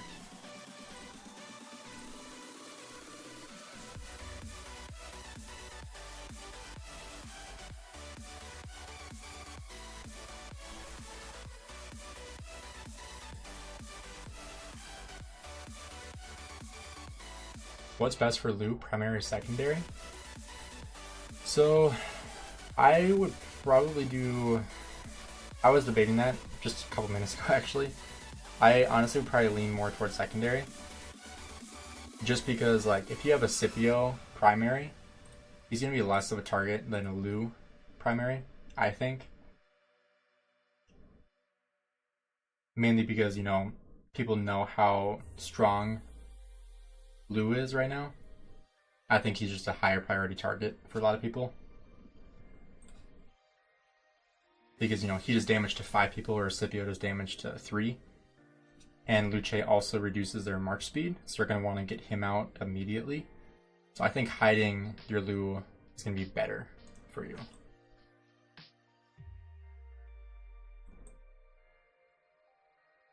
New Cav will be coming out. No point investing William now. That's true. Yeah, if you... I mean, I wouldn't say no point. I would say Hugh with William is probably the second best Cav March right now, behind Nevsky Joan. Which I know is a bold statement, but I firmly believe that for open field, that those are the 2 best pairings. Very well could be that the new Cavs match perfectly with Hookabing. That could definitely be reality. And I would not be shocked if that was reality. So if you have limited heads and you have the ability to wait, I would recommend waiting on investing in William, that is.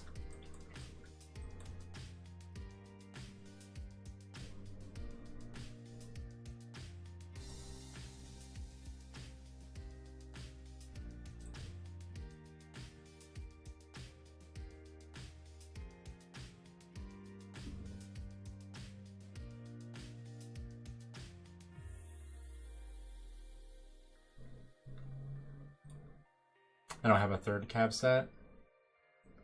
Yeah, I wouldn't run... I mean, if you don't have a third cav set, I would just stick with your 2. And if you're okay with waiting, you know, however many months it's going to be a while. Because, you know, we still don't have the new archers yet. But they should be next. They should be archers and then calves after that. So I would guess maybe in another 4, 5 months, 6 months maybe at the most. You know, they've been adding commanders like crazy, so wouldn't shock me if it was sooner than 6 months.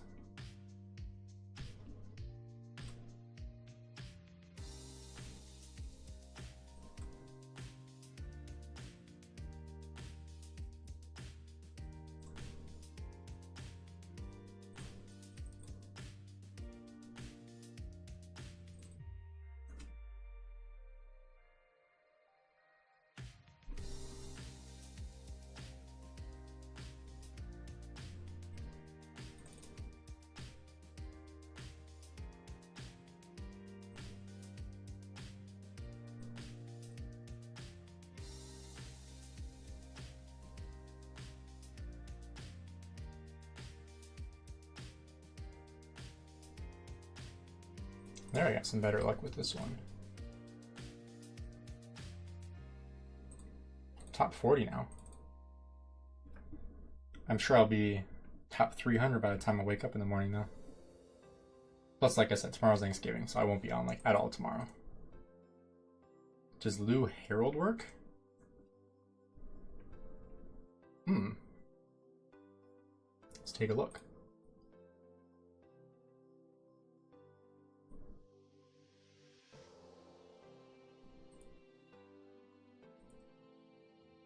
I mean, I don't think it'd be amazing.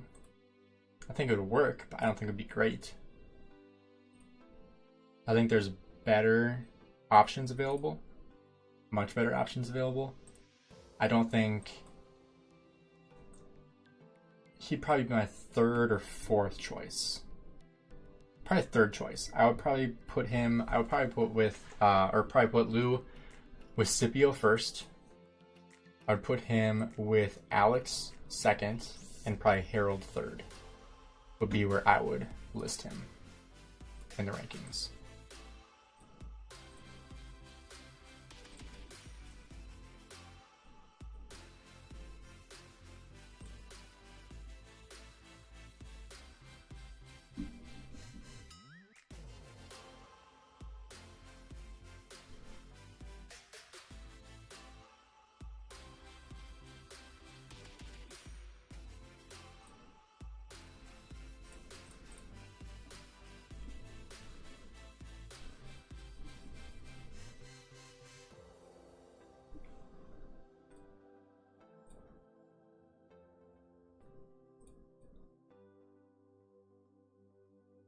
Yo, what's up, eh? Pushing Marauders?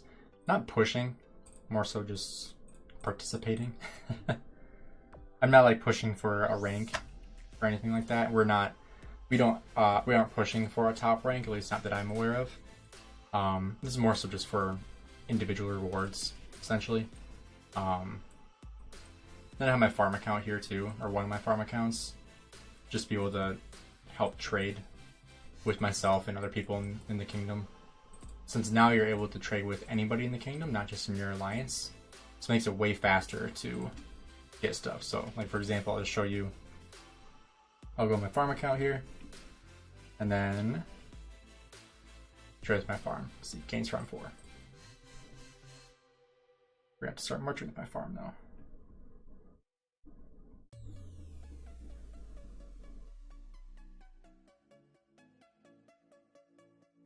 So that makes it a lot faster to get more points. Because like on my farm account, I have like 40 of these ones, I think. Or 40 of these. And of course, I have 0 of these, which is what everybody wants.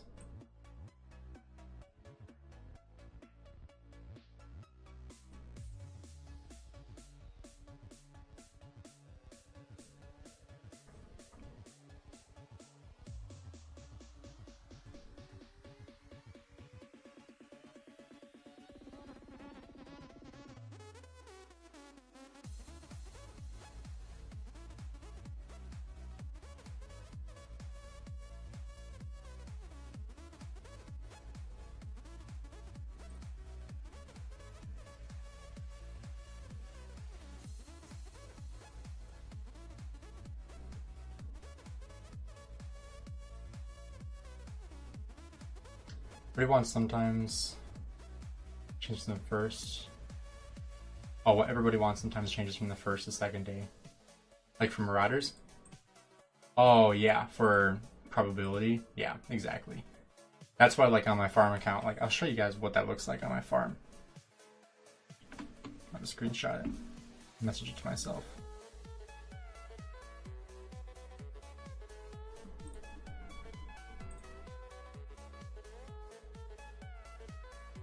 Let's wait for that to send. You think I need to craft anything else for my second cab set? Check inbox.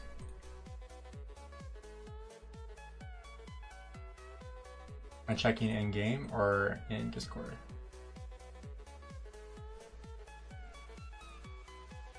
Yeah, like this is what my farm looks like. 32, 40, 17, 22, 37, 15, 1. So everybody's wanted this one so far. Because I've just been trading with anybody that's requesting it. And you can see I'm not even changing them in because I don't care about the rewards.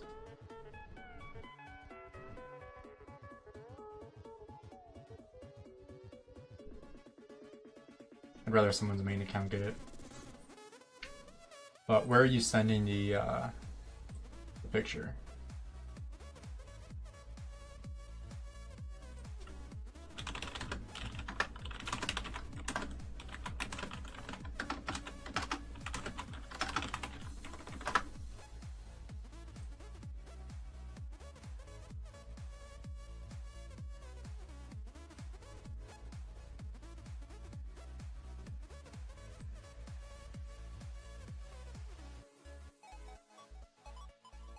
In game? What's your name in game?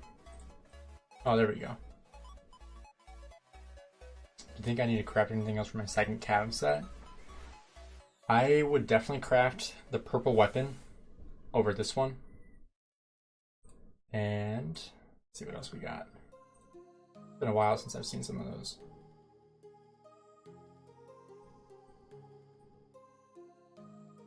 Okay, so a couple things. So craft the purple weapon for 13% defense and crit it for 17% defense. The pants are great. Chest piece, if you're able to get Hellish Wasteland set, that'd be ideal, but this one's good to keep for now. And then eventually you want to get Navarre's control here. That's going to be the best option for you. And then definitely using Iconic Crystal on your ring. That should be a top priority too, to get the base health. But definitely upgrade the weapon. You don't want to have a green on there. You want to have that purple one for 17% defense. Well, 13%, then crit it for 17. Navarre's control. Using Iconic Crystal on the ring if you have one. If not, do that right away when we enter KVK. Like with the Lost Kingdom, you can buy that one for 20,000 coins, and then use it on your ring. And then eventually get that chest piece upgraded. That would be my recommendation.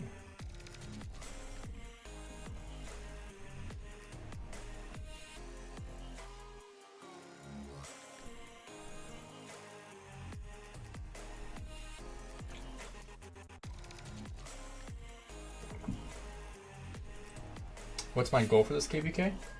So I'm going to say minimum 4.5 billion. Ideally, at least 5 billion. So that'd be 1.3 billion kill points gained, which I think is realistic with the amount of fighting we should have. Just depends on my ability or availability to fight. Resources, I have a lot of resources to use up. Speed ups, I am very loaded on speed ups as well right now. Most I've ever had by far. I have 5 sets, not 5 commander pairings to use. So I should be able to get a lot of kills as KVK. Yo, Rolf, what's up? Gets 3 cab commanders expertise in this set. Got the blueprint, nice.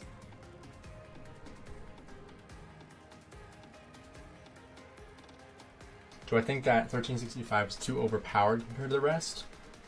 I mean, they're the strongest in the game right now. So, I mean, I guess you could say they're overpowered. But I think with the right alliance setup, and by that I mean top versus bottom, I think that balances out pretty evenly. But once again, that hasn't been officially confirmed yet. That's just what I think should happen. But what do I know? I'm not in leadership, or I'm just a guy that makes YouTube videos. and occasionally streams. It's my first stream in like 2 months. I honestly forgot what it was like to get a super chat until I got 2 right away. It's a good feeling though. I always appreciate any donations. Especially because this KVK will definitely need it. Am I really the most ripped player in Rise of Kingdoms? I highly doubt it. At least not right now, that's for sure. I'm protecting my abs a little bit more nowadays. I'm starting to lean out a little bit more though. I'm deciding to do a little cut for the winter. 1188 can hit so hard. 1188 is crazy. But if you guys haven't seen my picture here, oops, right here. This is me from like a year ago. A little bigger now. Not fatter, but more muscular. I grew, that's what I should say. But I'm sure, there's definitely people that are fitter than I am, that's for sure.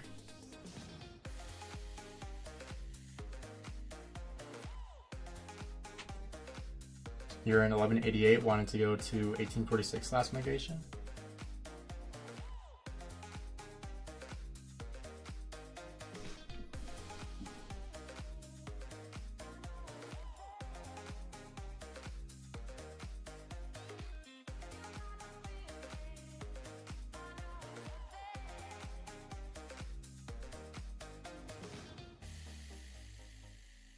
These things are so slow. Bro, your shoulders.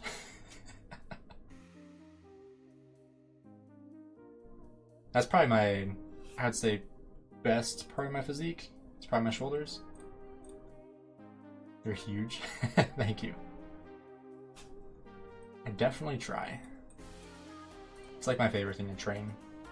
Lateral raise is like my favorite exercise.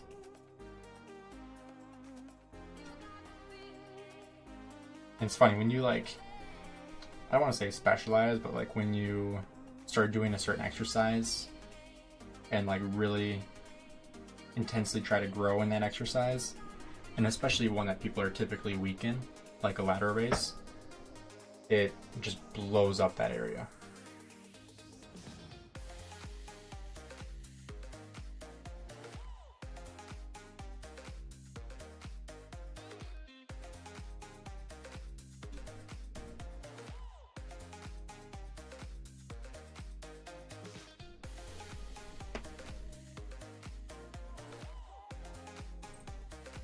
Oh, we made it back home. Didn't even realize.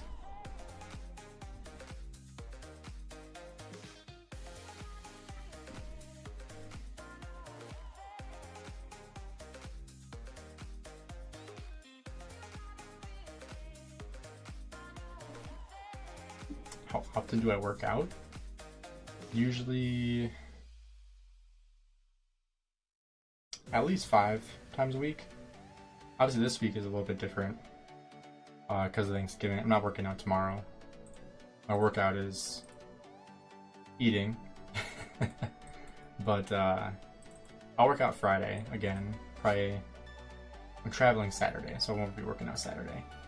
But I'd say on average 5 or 6 days a week. I feel weird when I don't work out. Which do you hate the most? Like, I hate leg day the most. But not for the reason a lot of people hate leg day. I hate leg day because it is the most taxing for me. Because obviously, like, it's where I'm pushing the most amount of weight. Because obviously your legs are going to be the strongest part of your body. And it's more so like my central nervous system that gets taxed the most. And like sometimes I get like exertion headaches from, you know, pushing so hard on leg day.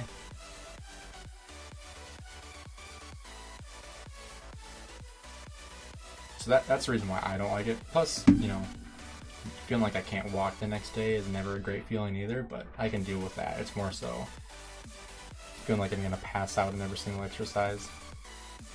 That's what I don't love. Evaluate the equipment.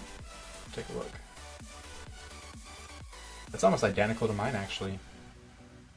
Except you got the con, Pride of the Con. You got your Navarre's Special Talented. This is like almost identical to mine. I'll show you mine. I have the dagger on right now though. Sometimes I put the ring on. I might actually do that here soon. But pretty identical to mine, except I got the Hellish Wasteland helmet and you have the Pride of the Con. But yeah, I'd give that a 9 out of 10.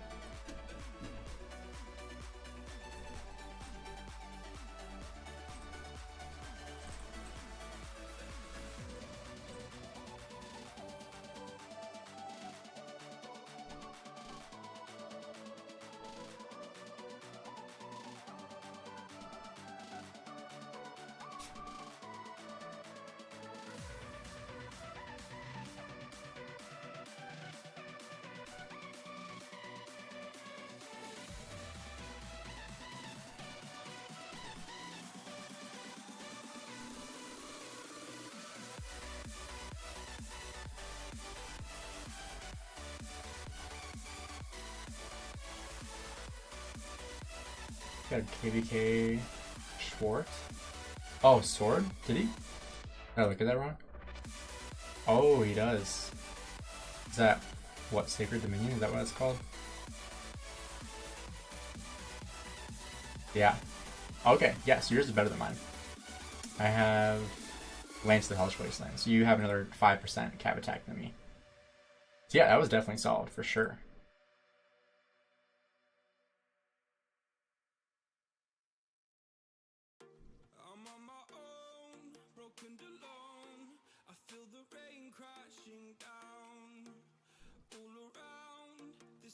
Town, I'm searching for the lost and found, but you don't care, you're unaware, keep moving like the scars aren't even there, it's in the air, like a blazing flare, don't stare cause the flames will burn us, I thought you were the one for me, that's why I gave you everything, held you close by the stormy seas, oh you meant the world to me.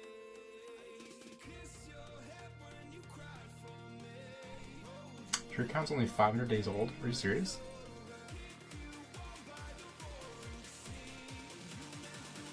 $500 days old? Bro, what? That's crazy. 117 million power? That's very impressive. 2.7 billion kill points. That's very impressive, man. Plus you're generous. 37 billion donated. That's crazy. It's definitely a lot better than mine. I mean, I'm 1,300 days in. What VIP are you then? I'm assuming 16 to 17 would be my guess. Maybe 18 depending on how much you spent. Or if you've been in a high spending alliance. Once there was 119 million. Yeah, that's really good. What other commanders do you have? Jeez, you have Khan, Caesar expertise? How do you have Caesar expertise? And Attila? You must be a full cav guy. You should do a stream when you hit 10k subs, get a camera, and do one push-up every $1 donated. That'd be cool. If I did that, I would definitely not work out for like 3 days prior, just to prep, just to be prepared. I would definitely be down for that though.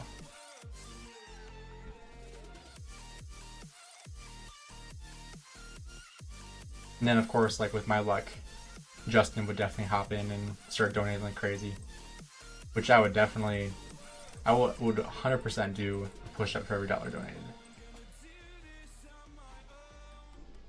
I would just need to get a camera first.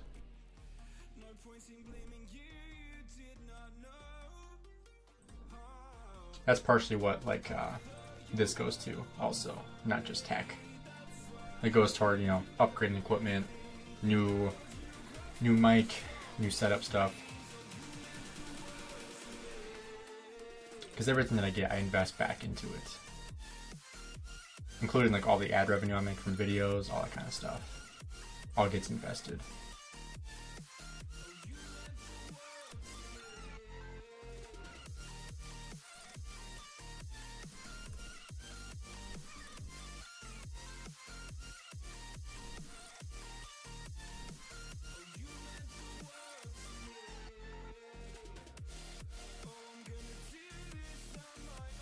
$500 days is one season of conquest, right? Wouldn't that mean you got 4 coins and +1 for inscription? An idea would have guessed 600-ish days. I've been subscribed to you for a long time. I'm Russian. Hey, I appreciate that, Miracle.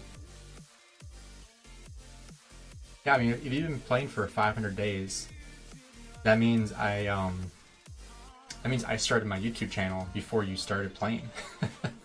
Because I just hit 2 years on this channel about a month ago on Halloween, actually, is when I started Halloween 2021.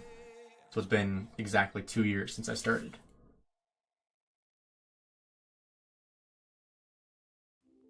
And if you would have told me 2 years ago that eventually I would have what I'm at now, 8,700 subscribers, and be sponsored by the makers of Rise of Kingdoms, I would not have believed you. I would have been like, what are you, whatever you're doing, I'll have. 4 seasons of Conquest played? Jeez, you must have gone like back to back to back to back.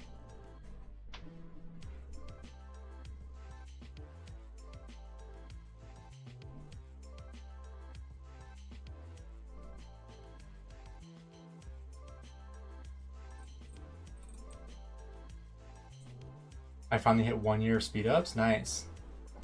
500 days is 2 to 3 seasons of conquest. I miscalculated.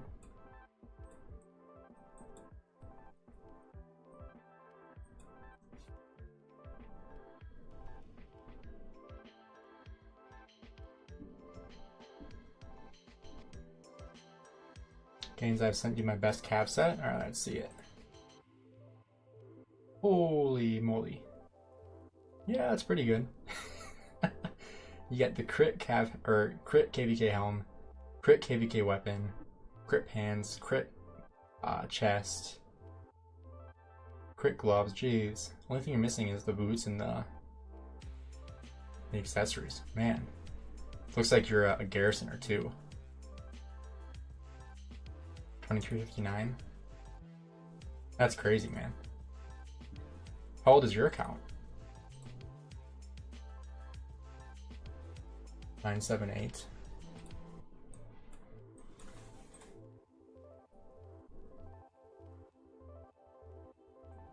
Boots and horn 50 out of 100.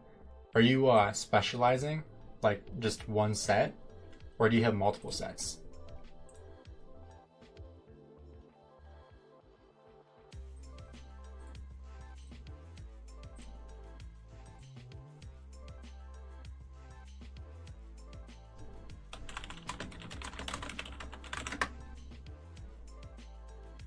$800 days. Wow, nice.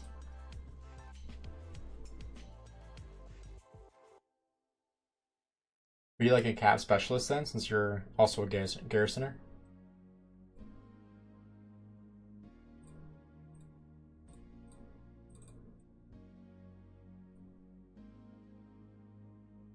He does not want to attack.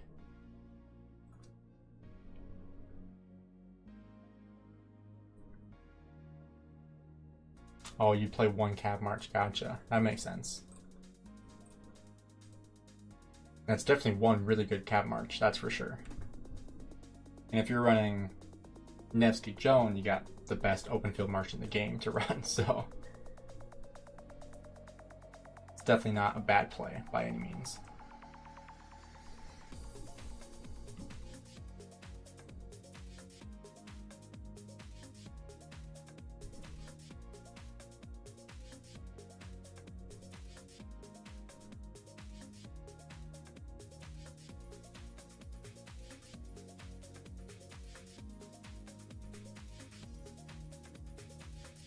Wonder what my marches would look like if I went to 1 march instead of 5.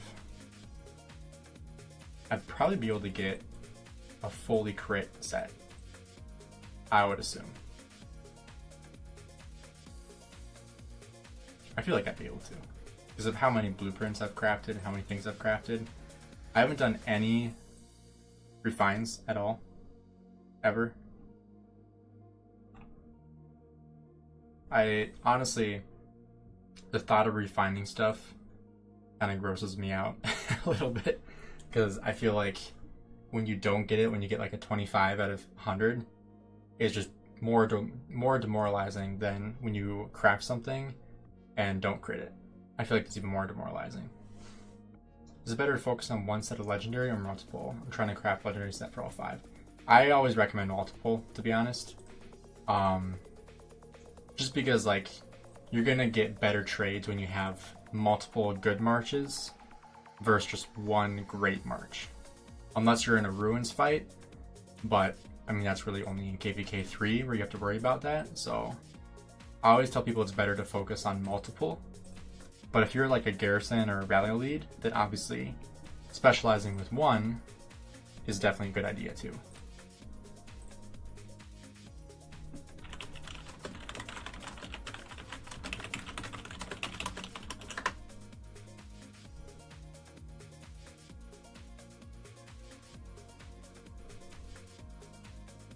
One set equals more time needed for 30 million kills. Exactly, yeah.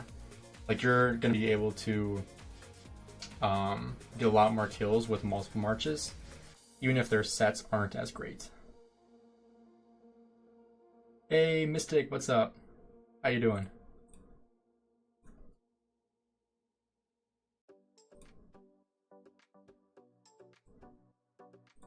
Yeah, shout out to Hunter.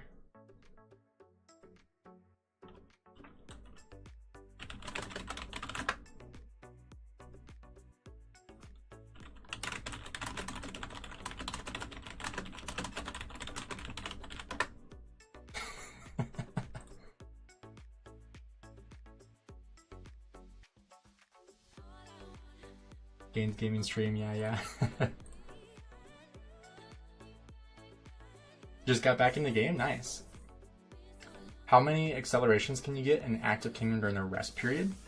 So, I mean, during an active alliance, obviously we're not going to get any of these anytime soon, but you're going to get like 18 hours, roughly 16 to 18 hours each time you unlock one of these. My kingdom gets 1 or 2 of these a day during the off season, just from barbarian forts, doing 1+1 rallies, which is 2 people in a rally. So if your kingdom is doing that, if your alliance is doing that all day, you're going to get 1 or 2 of those easily, which is going to be 32 to 36 hours a day just from alliance chest essentially. And then if you have a bunch of spenders, then obviously you're going to get a lot of speed ups in here as well. This is where I get a ton of my speed ups. Like basically all of my 10, 15, and 30 minute speed ups come from alliance chests. And I get a ton of 60 minutes, and then most of these 8 hours come from those as well. So, I mean, it's a lot of speed ups. And plus gems, you get gems from those, you get VIP. This is all from 30 days of saving that I've been saving for. 29 days to be exact, but this is from 29 days of opening stuff in the alliance. We do not know allies yet, unfortunately. They have not yet been released. From what I heard, they're still in diplomacy chats or talks.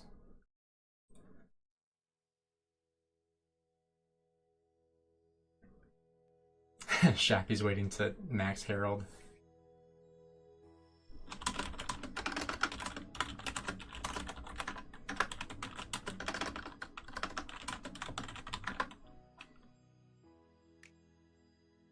How close am I to VIP 17?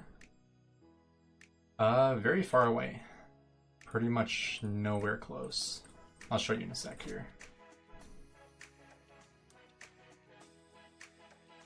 So in here, I have 20,000, 12 or 11,000, 5,000, is that 10,000? No, that's 1,000. And then 400? Maybe I'm calculating those wrong. But VIP 16, I'm 520,000 away from VIP 17. So nowhere near it. Even with all those, that puts me like an extra 50,000 at the very, very most, which still puts me almost 500,000 away. So can you show me ranking for pre-KVK? For sure, yeah. So I'm ranked 40 right now. That will not last. But here are the top ranks. Top one is 952, 868. So these are the top rankings here. If you want to see those, show you top 20. And then we are rank 3 right now. We're not pushing for any rank. Lowest rank is 1175 right now with Mimi. I think that's also the same with 2489, just time zone thing. Because you know, obviously their main time will pick up here eventually, but.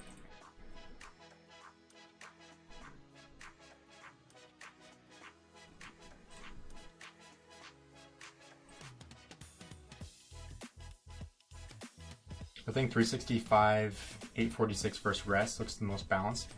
I would say that 365 and 2489, in my opinion, is the most balanced, based off of total power and kill points. I think that's gonna be the most balanced KVK. I'll make this bigger so you can see it right now. If you want to pause that and look at it, you can see that with the power level, I think the 846 and ourselves in Water Camp is the most balanced. I guess the argument would be that it's, you know, 3 kingdoms in 1 camp. Like, that's obviously a lot, especially with 3 kingdoms as strong as these 3. But I also think that having the bottom versus top situation is going to be the best situation for fighting, because that way nobody can get locked in. Shappy, of course you want left first, right? You want an easy KVK. That would be so unbalanced. That'd be the strongest kingdom with the three other kingdoms. Oh man. Gonna become the cheeseburger king with Attila and Harold.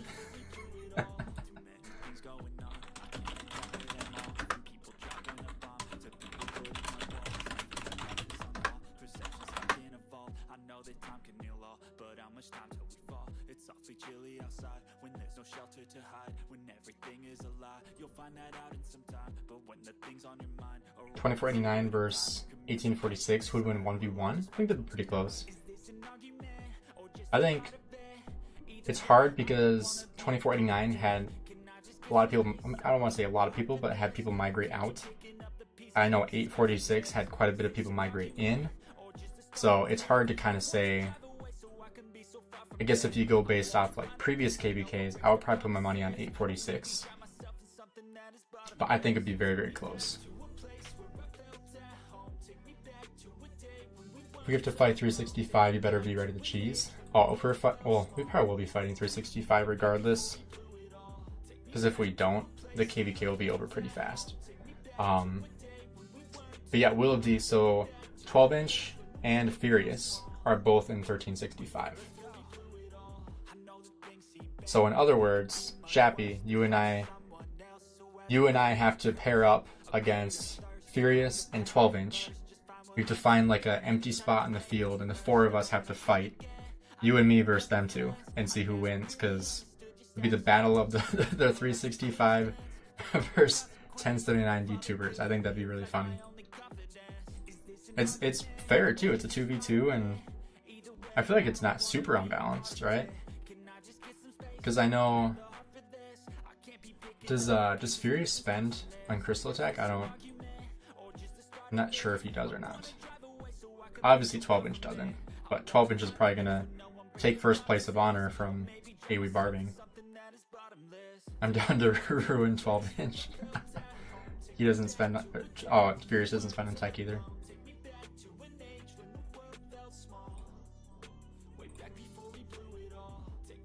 .365 is scary. They beat 960 in 1v1. We know how scary 960 is. Yeah, seriously. I need you to beat the free-to-play out of him.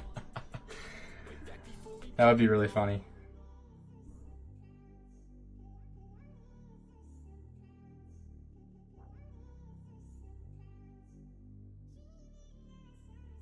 Shappy, if you need parchments, just let me know. I've been trading with people in my farm account.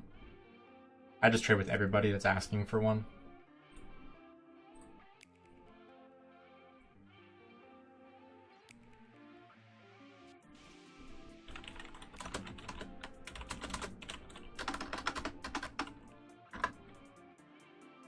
Are we on YouTube now?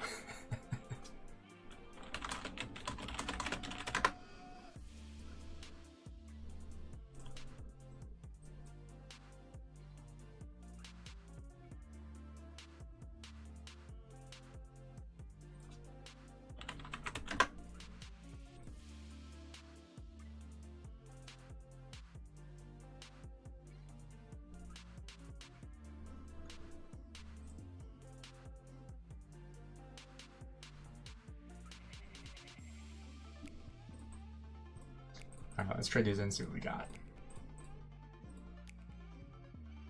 Not a whole lot. My mama will be so proud I made it to Gainz YouTube. Do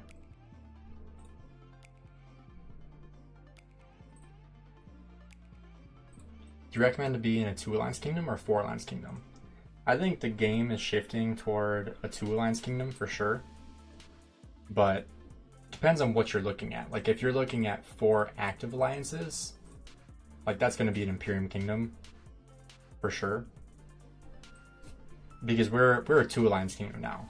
Now that we're not Imperium and we're A seed, we are a 2 Alliance Kingdom, and then we have farm alliances that have active players in it. Like my farm account here, Gainz Farm 4, is in our 3rd most powerful alliance with like 5 billion power. I can show you here. This one right here, 5 billion power, but these are like all farm accounts. So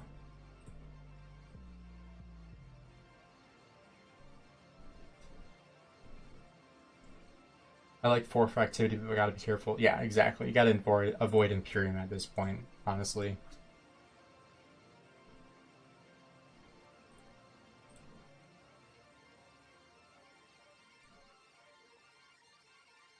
Went to Hujo, Nevsky, William, XY, Justinian.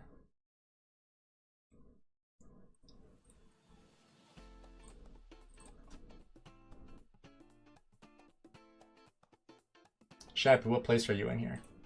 You better be beating me. I know you love your Marauders.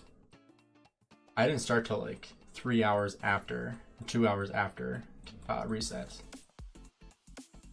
So I've only been going since I like started stream 2 hours ago. Give you some food? I have like no food left. Like I have like no food here. I'm like so broke on food. Like you have no idea how broke I am on food, Shappy.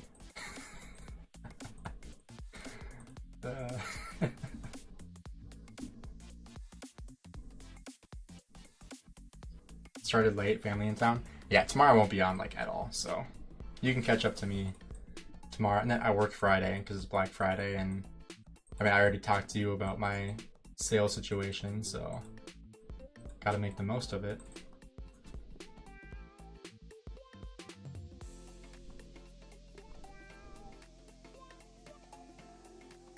You know, when you take a massive pay cut, you gotta take the most, or make the most of those sales. I feel like 1188 is the strongest in your camp compared to Mimi. Yeah, I mean, I'll pull this up again. So Mimi is Imperium and has less kill points than 1188, which is kind of crazy. You know, 3 billion less power. Obviously, 2 billion of Mimi's power is from Mimi herself. So there's that as well. But yeah, 100 billion more power than Mimi's Kingdom. Both still extremely strong. Like S79 and T79 have 700 billion combined. So the fact that they're both like almost double ours is crazy. Can always start an OnlyFans. You gonna subscribe, Shappy?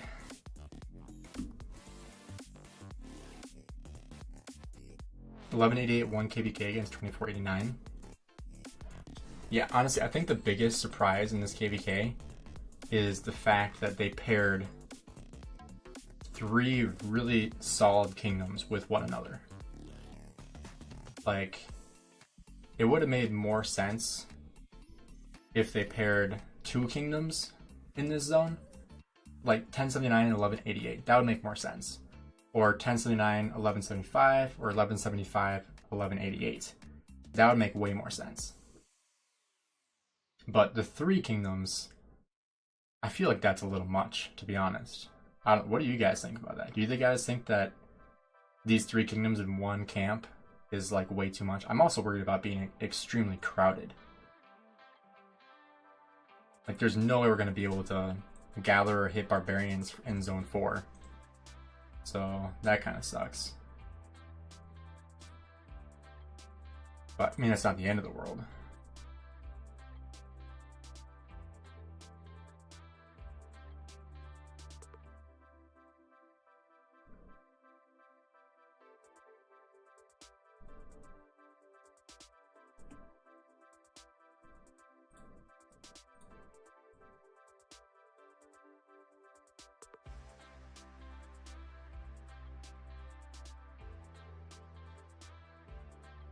Yeah, TP spots are going to be very, very slim.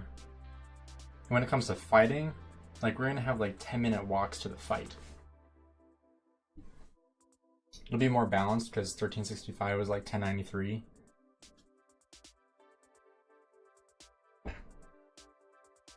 Yeah, I mean, part of me wouldn't mind it being 2489 and us allied, because that would mean that we could go either way to 846 or 365. And then us and 2049 could just double team 846 and get a pretty solid fight. And then just tag team against 1365 in the next zone. Like, that could work too. But I think the top versus bottom is going to be the fairest. I don't know why someone's trying to do a barb rally right now with Marauders.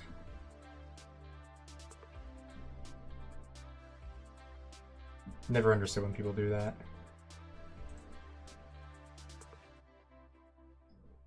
That would be a bloodbath? Yeah, it would be.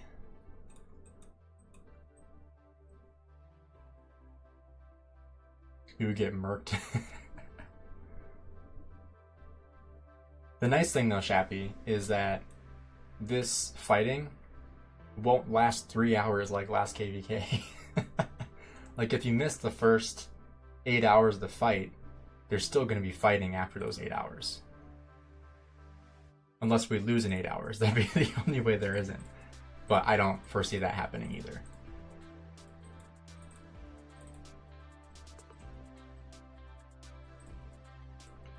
The only thing I'm worried about though, because I know based on the timetable I've seen in Discord, the zone fight starts December 6th. Which this should be fine for me. But I know that, like, we're celebrating one side of my family on, like, the 9th. Or, like, that weekend. So, I know for sure I'll be out that weekend for Christmas, but...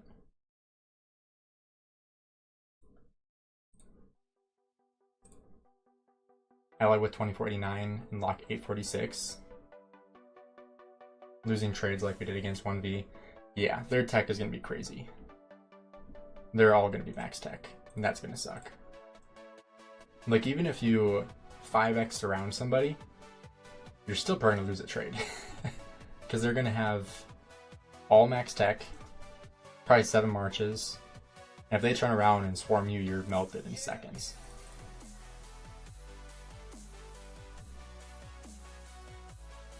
So I feel like playing on PC is going to be a must, and if you lag, you're screwed. Kind of like that short I made a couple days ago, where it was like when you lag for 3 seconds, all of a sudden you have a,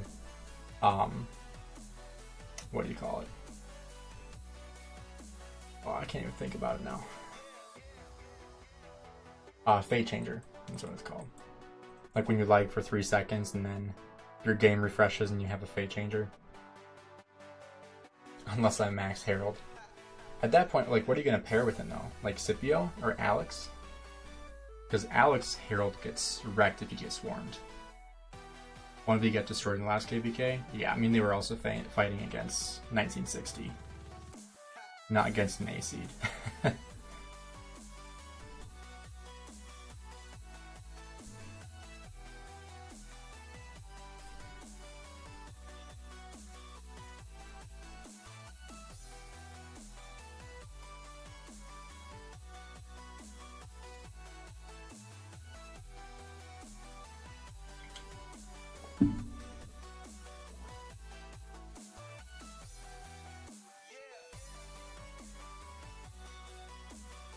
Ooh, Martel, that'd be pretty solid. Martel Herald, yeah. 75% counterattack damage. Shappy, what do you think about maxing Luce and replacing my Guan and running Scipio Luce? That's one thing I've been considering, because I have Luce at 5-2 right now, 5200 wherever he went. Right here. I guess I could bring him to 40. Yeah,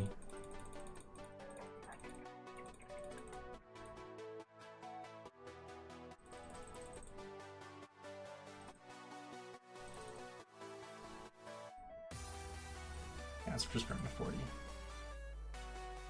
Yeah, I think putting him at like 5551 is solid. I don't think he needs to be expertised. I have plenty of heads to expertise him. I have 846 heads. But I could just go 5551 for now, because I don't think I'll be investing into the new archers, because I already have 1,500 heads investing in a Boudica is huge.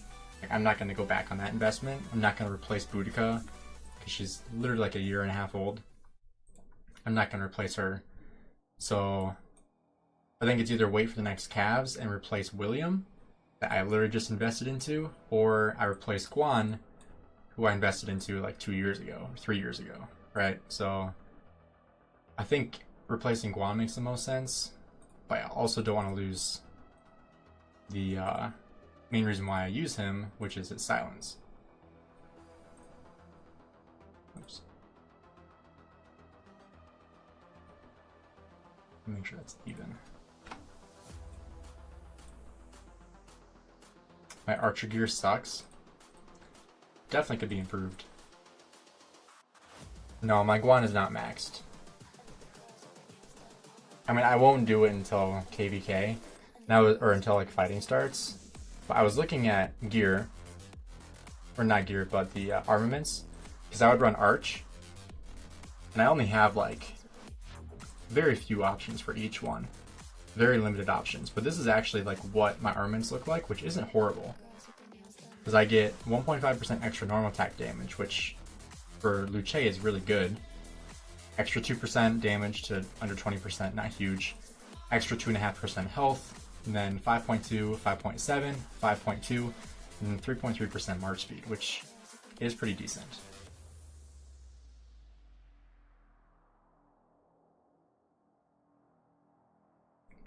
I feel like every report I see with Lou is really good reports.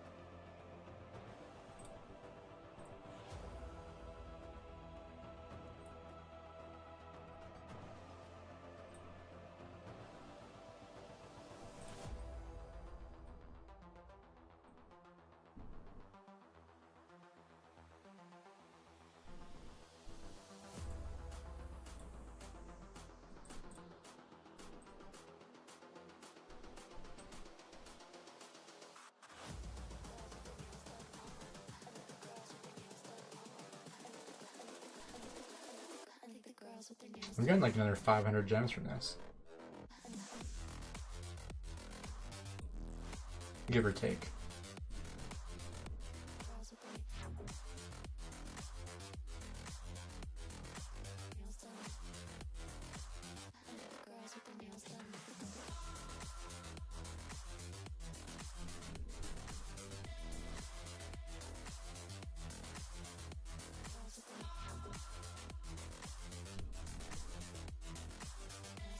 Checking game chat. Alright, one sec. Let me just finish. Here we barbing this one.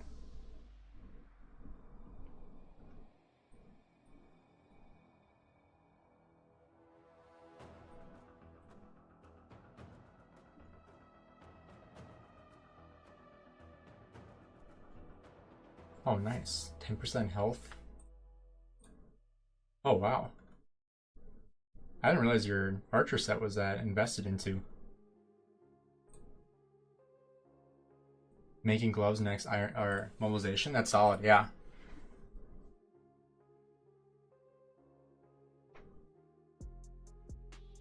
Yeah, I think that'd be a solid choice for sure. I'm trying to think, where am I with my gear?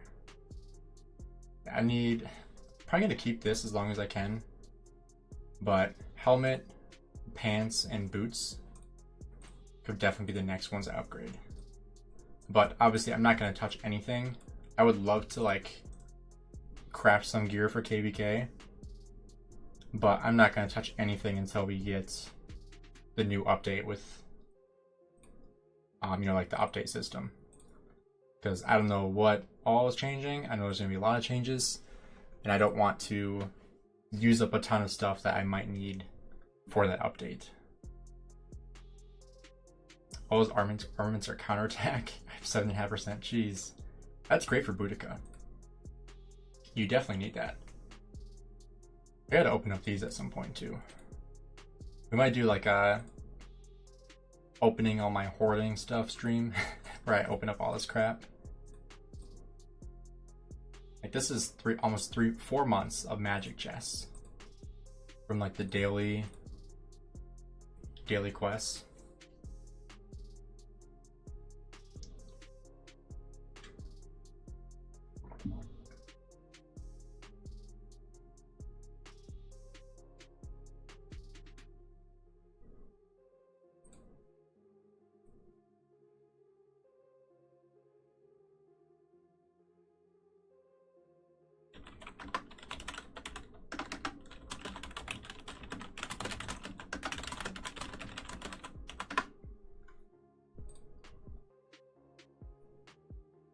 Gainz over here trying to be the next fruit dealer. No, I'm just a hoarder. I mean, mostly for content. Like, some of that stuff I don't have to hoard. I just do it to, you know, after making videos for 2 years, it's like, you know, Shappy, you probably understand. It's hard to come up with ideas for videos. It really is. And so, being able to save stuff and be like, is this worth it? Or being able to, you know, open stuff up on a video to make it more interesting. It's, you know, that kind of stuff is what gets people to watch, right? So being able to save and show people what they want to see, it's, especially as someone that doesn't spend, it's, you know, that's kind of what you have to do in that situation. Whereas like if like chisgule, for example, spends what, like $30,000 a year on the game. It's a lot easier to save stuff up when you spend that much money. Obviously, I can't do that. So I kind of have to choose a different approach in that situation. And the best way to do that is just to hoard, never open anything.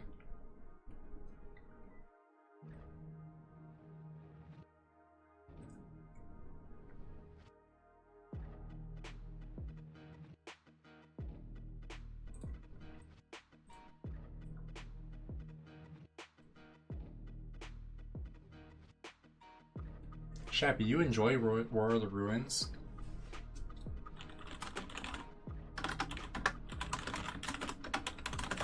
You can't zoom out. That's what I hate. Just the interface sucks. It's like Champions of Olympia, but shorter and worse.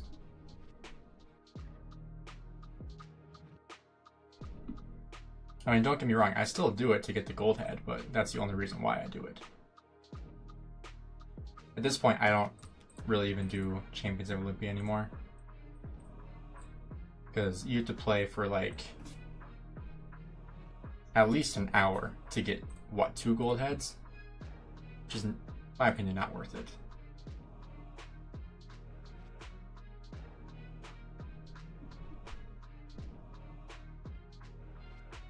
There's a lot easier ways to get gold heads than spending 2 hours playing a stupid game.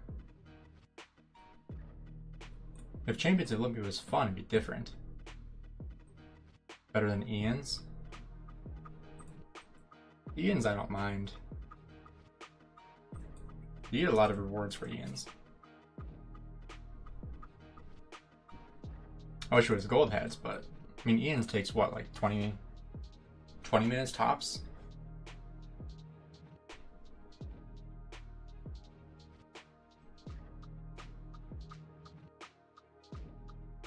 You know, typically you only get crystal keys from these, but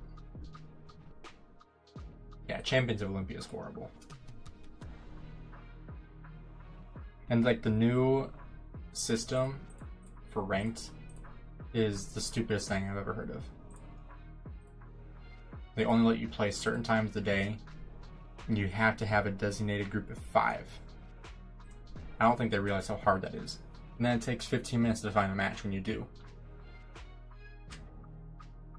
And half the time you go up against robots, because they don't have enough people playing it. The whole thing is just a mess. Or since they don't have enough people, they put you against people that they only play Rise of Kingdoms to play Champions of Olympia, because that's all they play. And those are the ones that have played like 5,000 matches or something like that. Something crazy. Like if you ever look at the top players and how many matches they've played, on average, the average person at the very top has played probably at least 5,000 games. Which, when you do the math, like that's at least 10 minutes a game plus match time, or like finding a match time, like that's just way too much time on their hands. And oftentimes like their win rate is like 50%, so that means half the time they play they lose too. Or they just play so often that they stay in the top ranks. I feel like the rewards for that just aren't worth it either.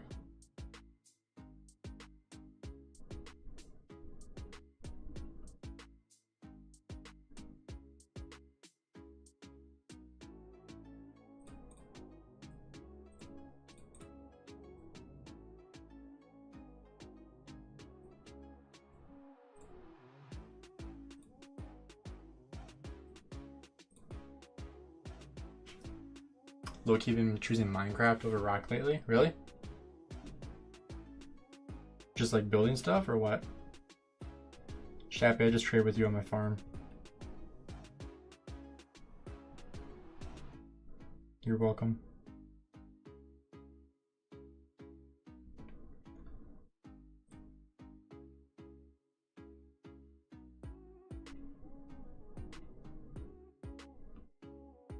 There you go, Shappy, enjoy.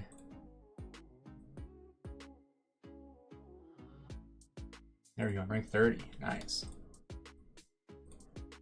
Not gonna stick, but you know. We'll hold it for another 15 minutes until it gets taken away. Tons of major Minecraft updates. There's a ton to do, of course, building stuff. How old was I when I played Minecraft? Like sophomore year of high school? I played for like a month. And I had it on like my school iPad. And then they wiped all video games from iPads. Like from school iPads. And so it got wiped off and I was like, yep, screw that. It's very effective on their end.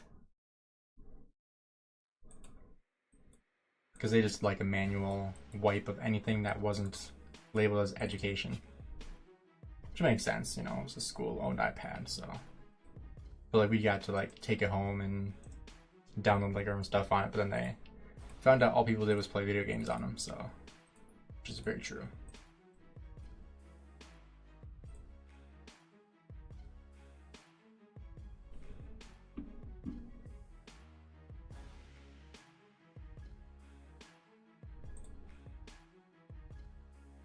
Oh, I was very devastated. I had a couple friends that like we had our own like world essentially that we were building and had like tons of these different intricate designs Yeah, it sucked. We built like a giant. We did a replica of like our high school football stadium.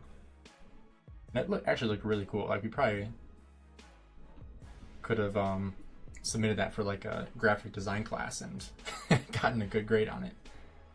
But yeah, we put many hours into that. It was like 4 of us that we would probably spend like 2-3 hours a day minimum on it.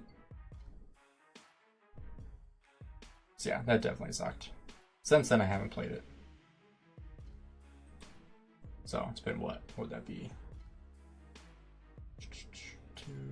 6 years? Almost 7. Yeah, almost 7 years.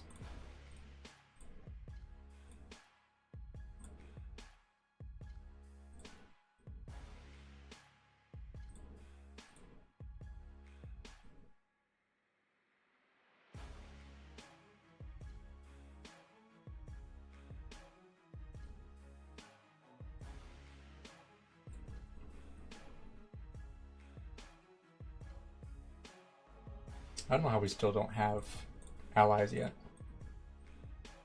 Wonder what's taking so long with diplomacy.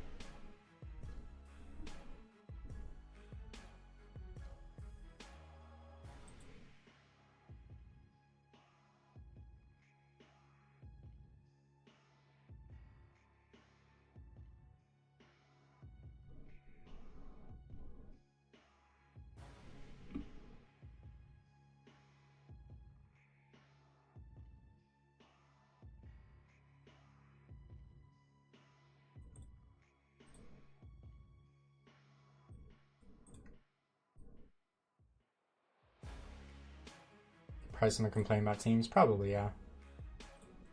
Probably my fault? Oh, 100%. Honestly, though, for some reason, people just don't like me.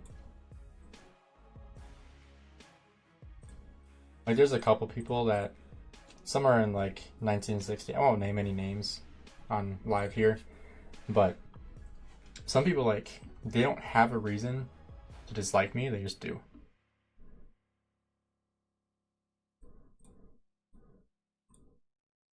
Not really sure why. Don't really care why, but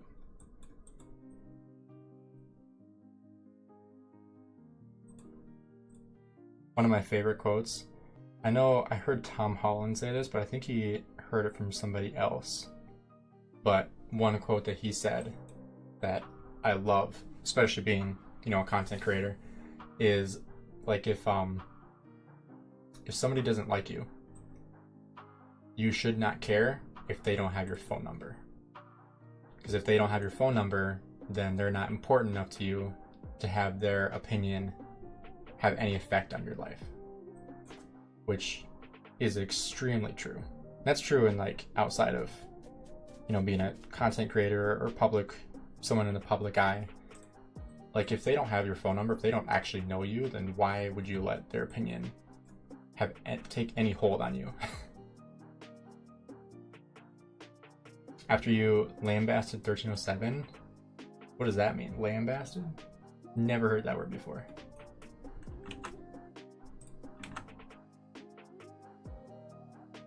Criticized harshly? Oh, of course I criticized 1307 harshly. Why wouldn't I?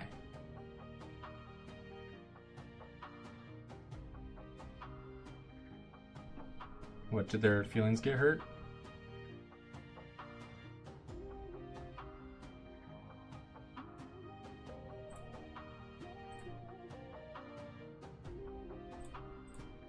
Life's tough. Get a helmet. Or wear a helmet. That's how that goes. Life's tough. Wear a helmet. If you can't handle life, probably need a safety helmet. That's like one thing my football coaches in high school said to me. Or not to me, but to the team. Which is very true when it comes to football, because, you know, obviously you're wearing a helmet, so...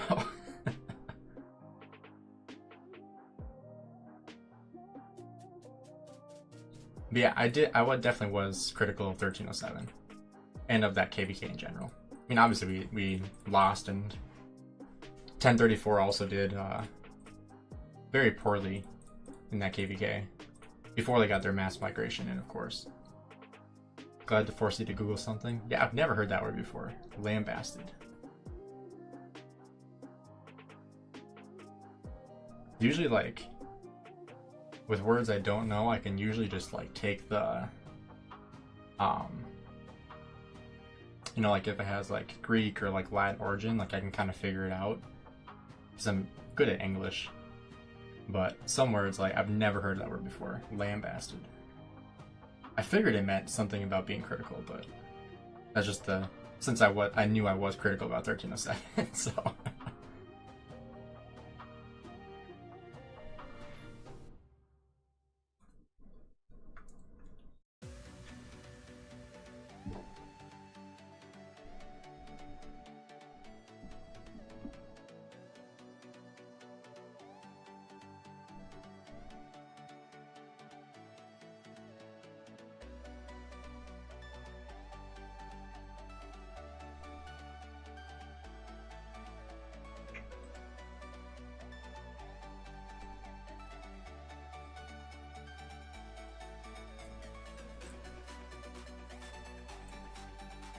What's the ranking so far? Still in third. Yeah, I appreciate that, Shappy. Yeah, don't forget to drop a like, guys. What do we have? We got 39 likes. Not bad. Yeah, these two are going ham. These ones catching up too. What commander skill effect? That circle arrow storm? That would be Zhuge Liang. Here with my Lohar currently.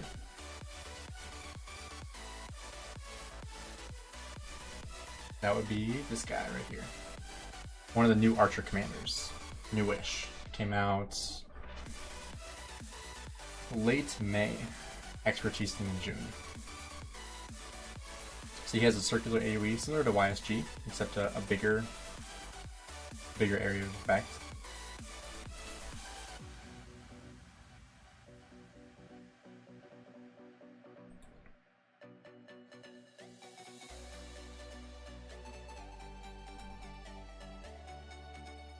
Am I still using your playlist? I put like, I don't know how many of those songs I put on. I have, let's see how many playlist songs I have in this. I got 23 songs in this playlist. So I've repeated it once so far already. Actually, twice. This is the third time through. So I just hit like replay whenever it finishes, because it's an hour and 12-minute song. So each time it finishes, I hit replay again and shuffle, and then it plays again. But yeah, thanks for sending me that, because I had a couple live streams that got taken down, including our last Kingsland, last KVK, or not last KVK, the KVK before that, because of a copyright strike, where a song that was listed as copyright free and free for creators to use then came after my channel and was like, hey, use my song without authorization. And I was like, okay, well, I can mute it at those sections. They're like, no, we want you to take it down, and we're going to give you a copyright strike. And I was like, no, I'll take it down.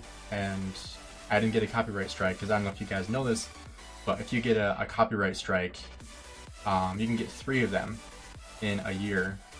And if you get 3, they deactivate your account. So they are very, very serious, because like once you get it, you can't dispute it.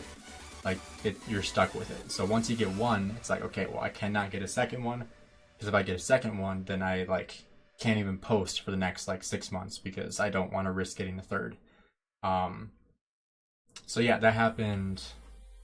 What KVK was it? It wasn't this last KVK. The KVK before that. I think it was against against 1034. It was that KVK. So yeah, they forced me to take it down. It was like an 8-hour live stream. Also had to forfeit all the ad revenue and everything I made from the video, because it was at like 7,000 views post live stream, so people went back and watched it again.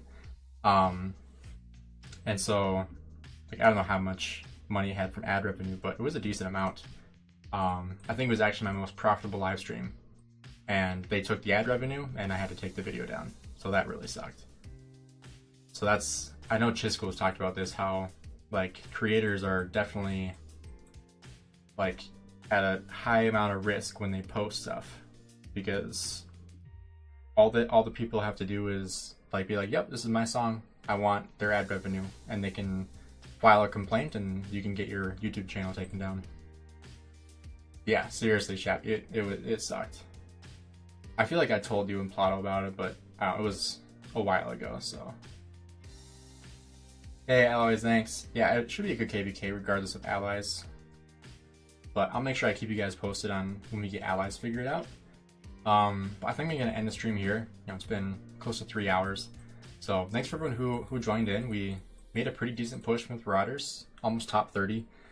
Considering we got 2-hour late start, it's pretty decent. So thanks to everyone that was chatting here. Makes it a lot more fun when people are chatting in the live stream chat.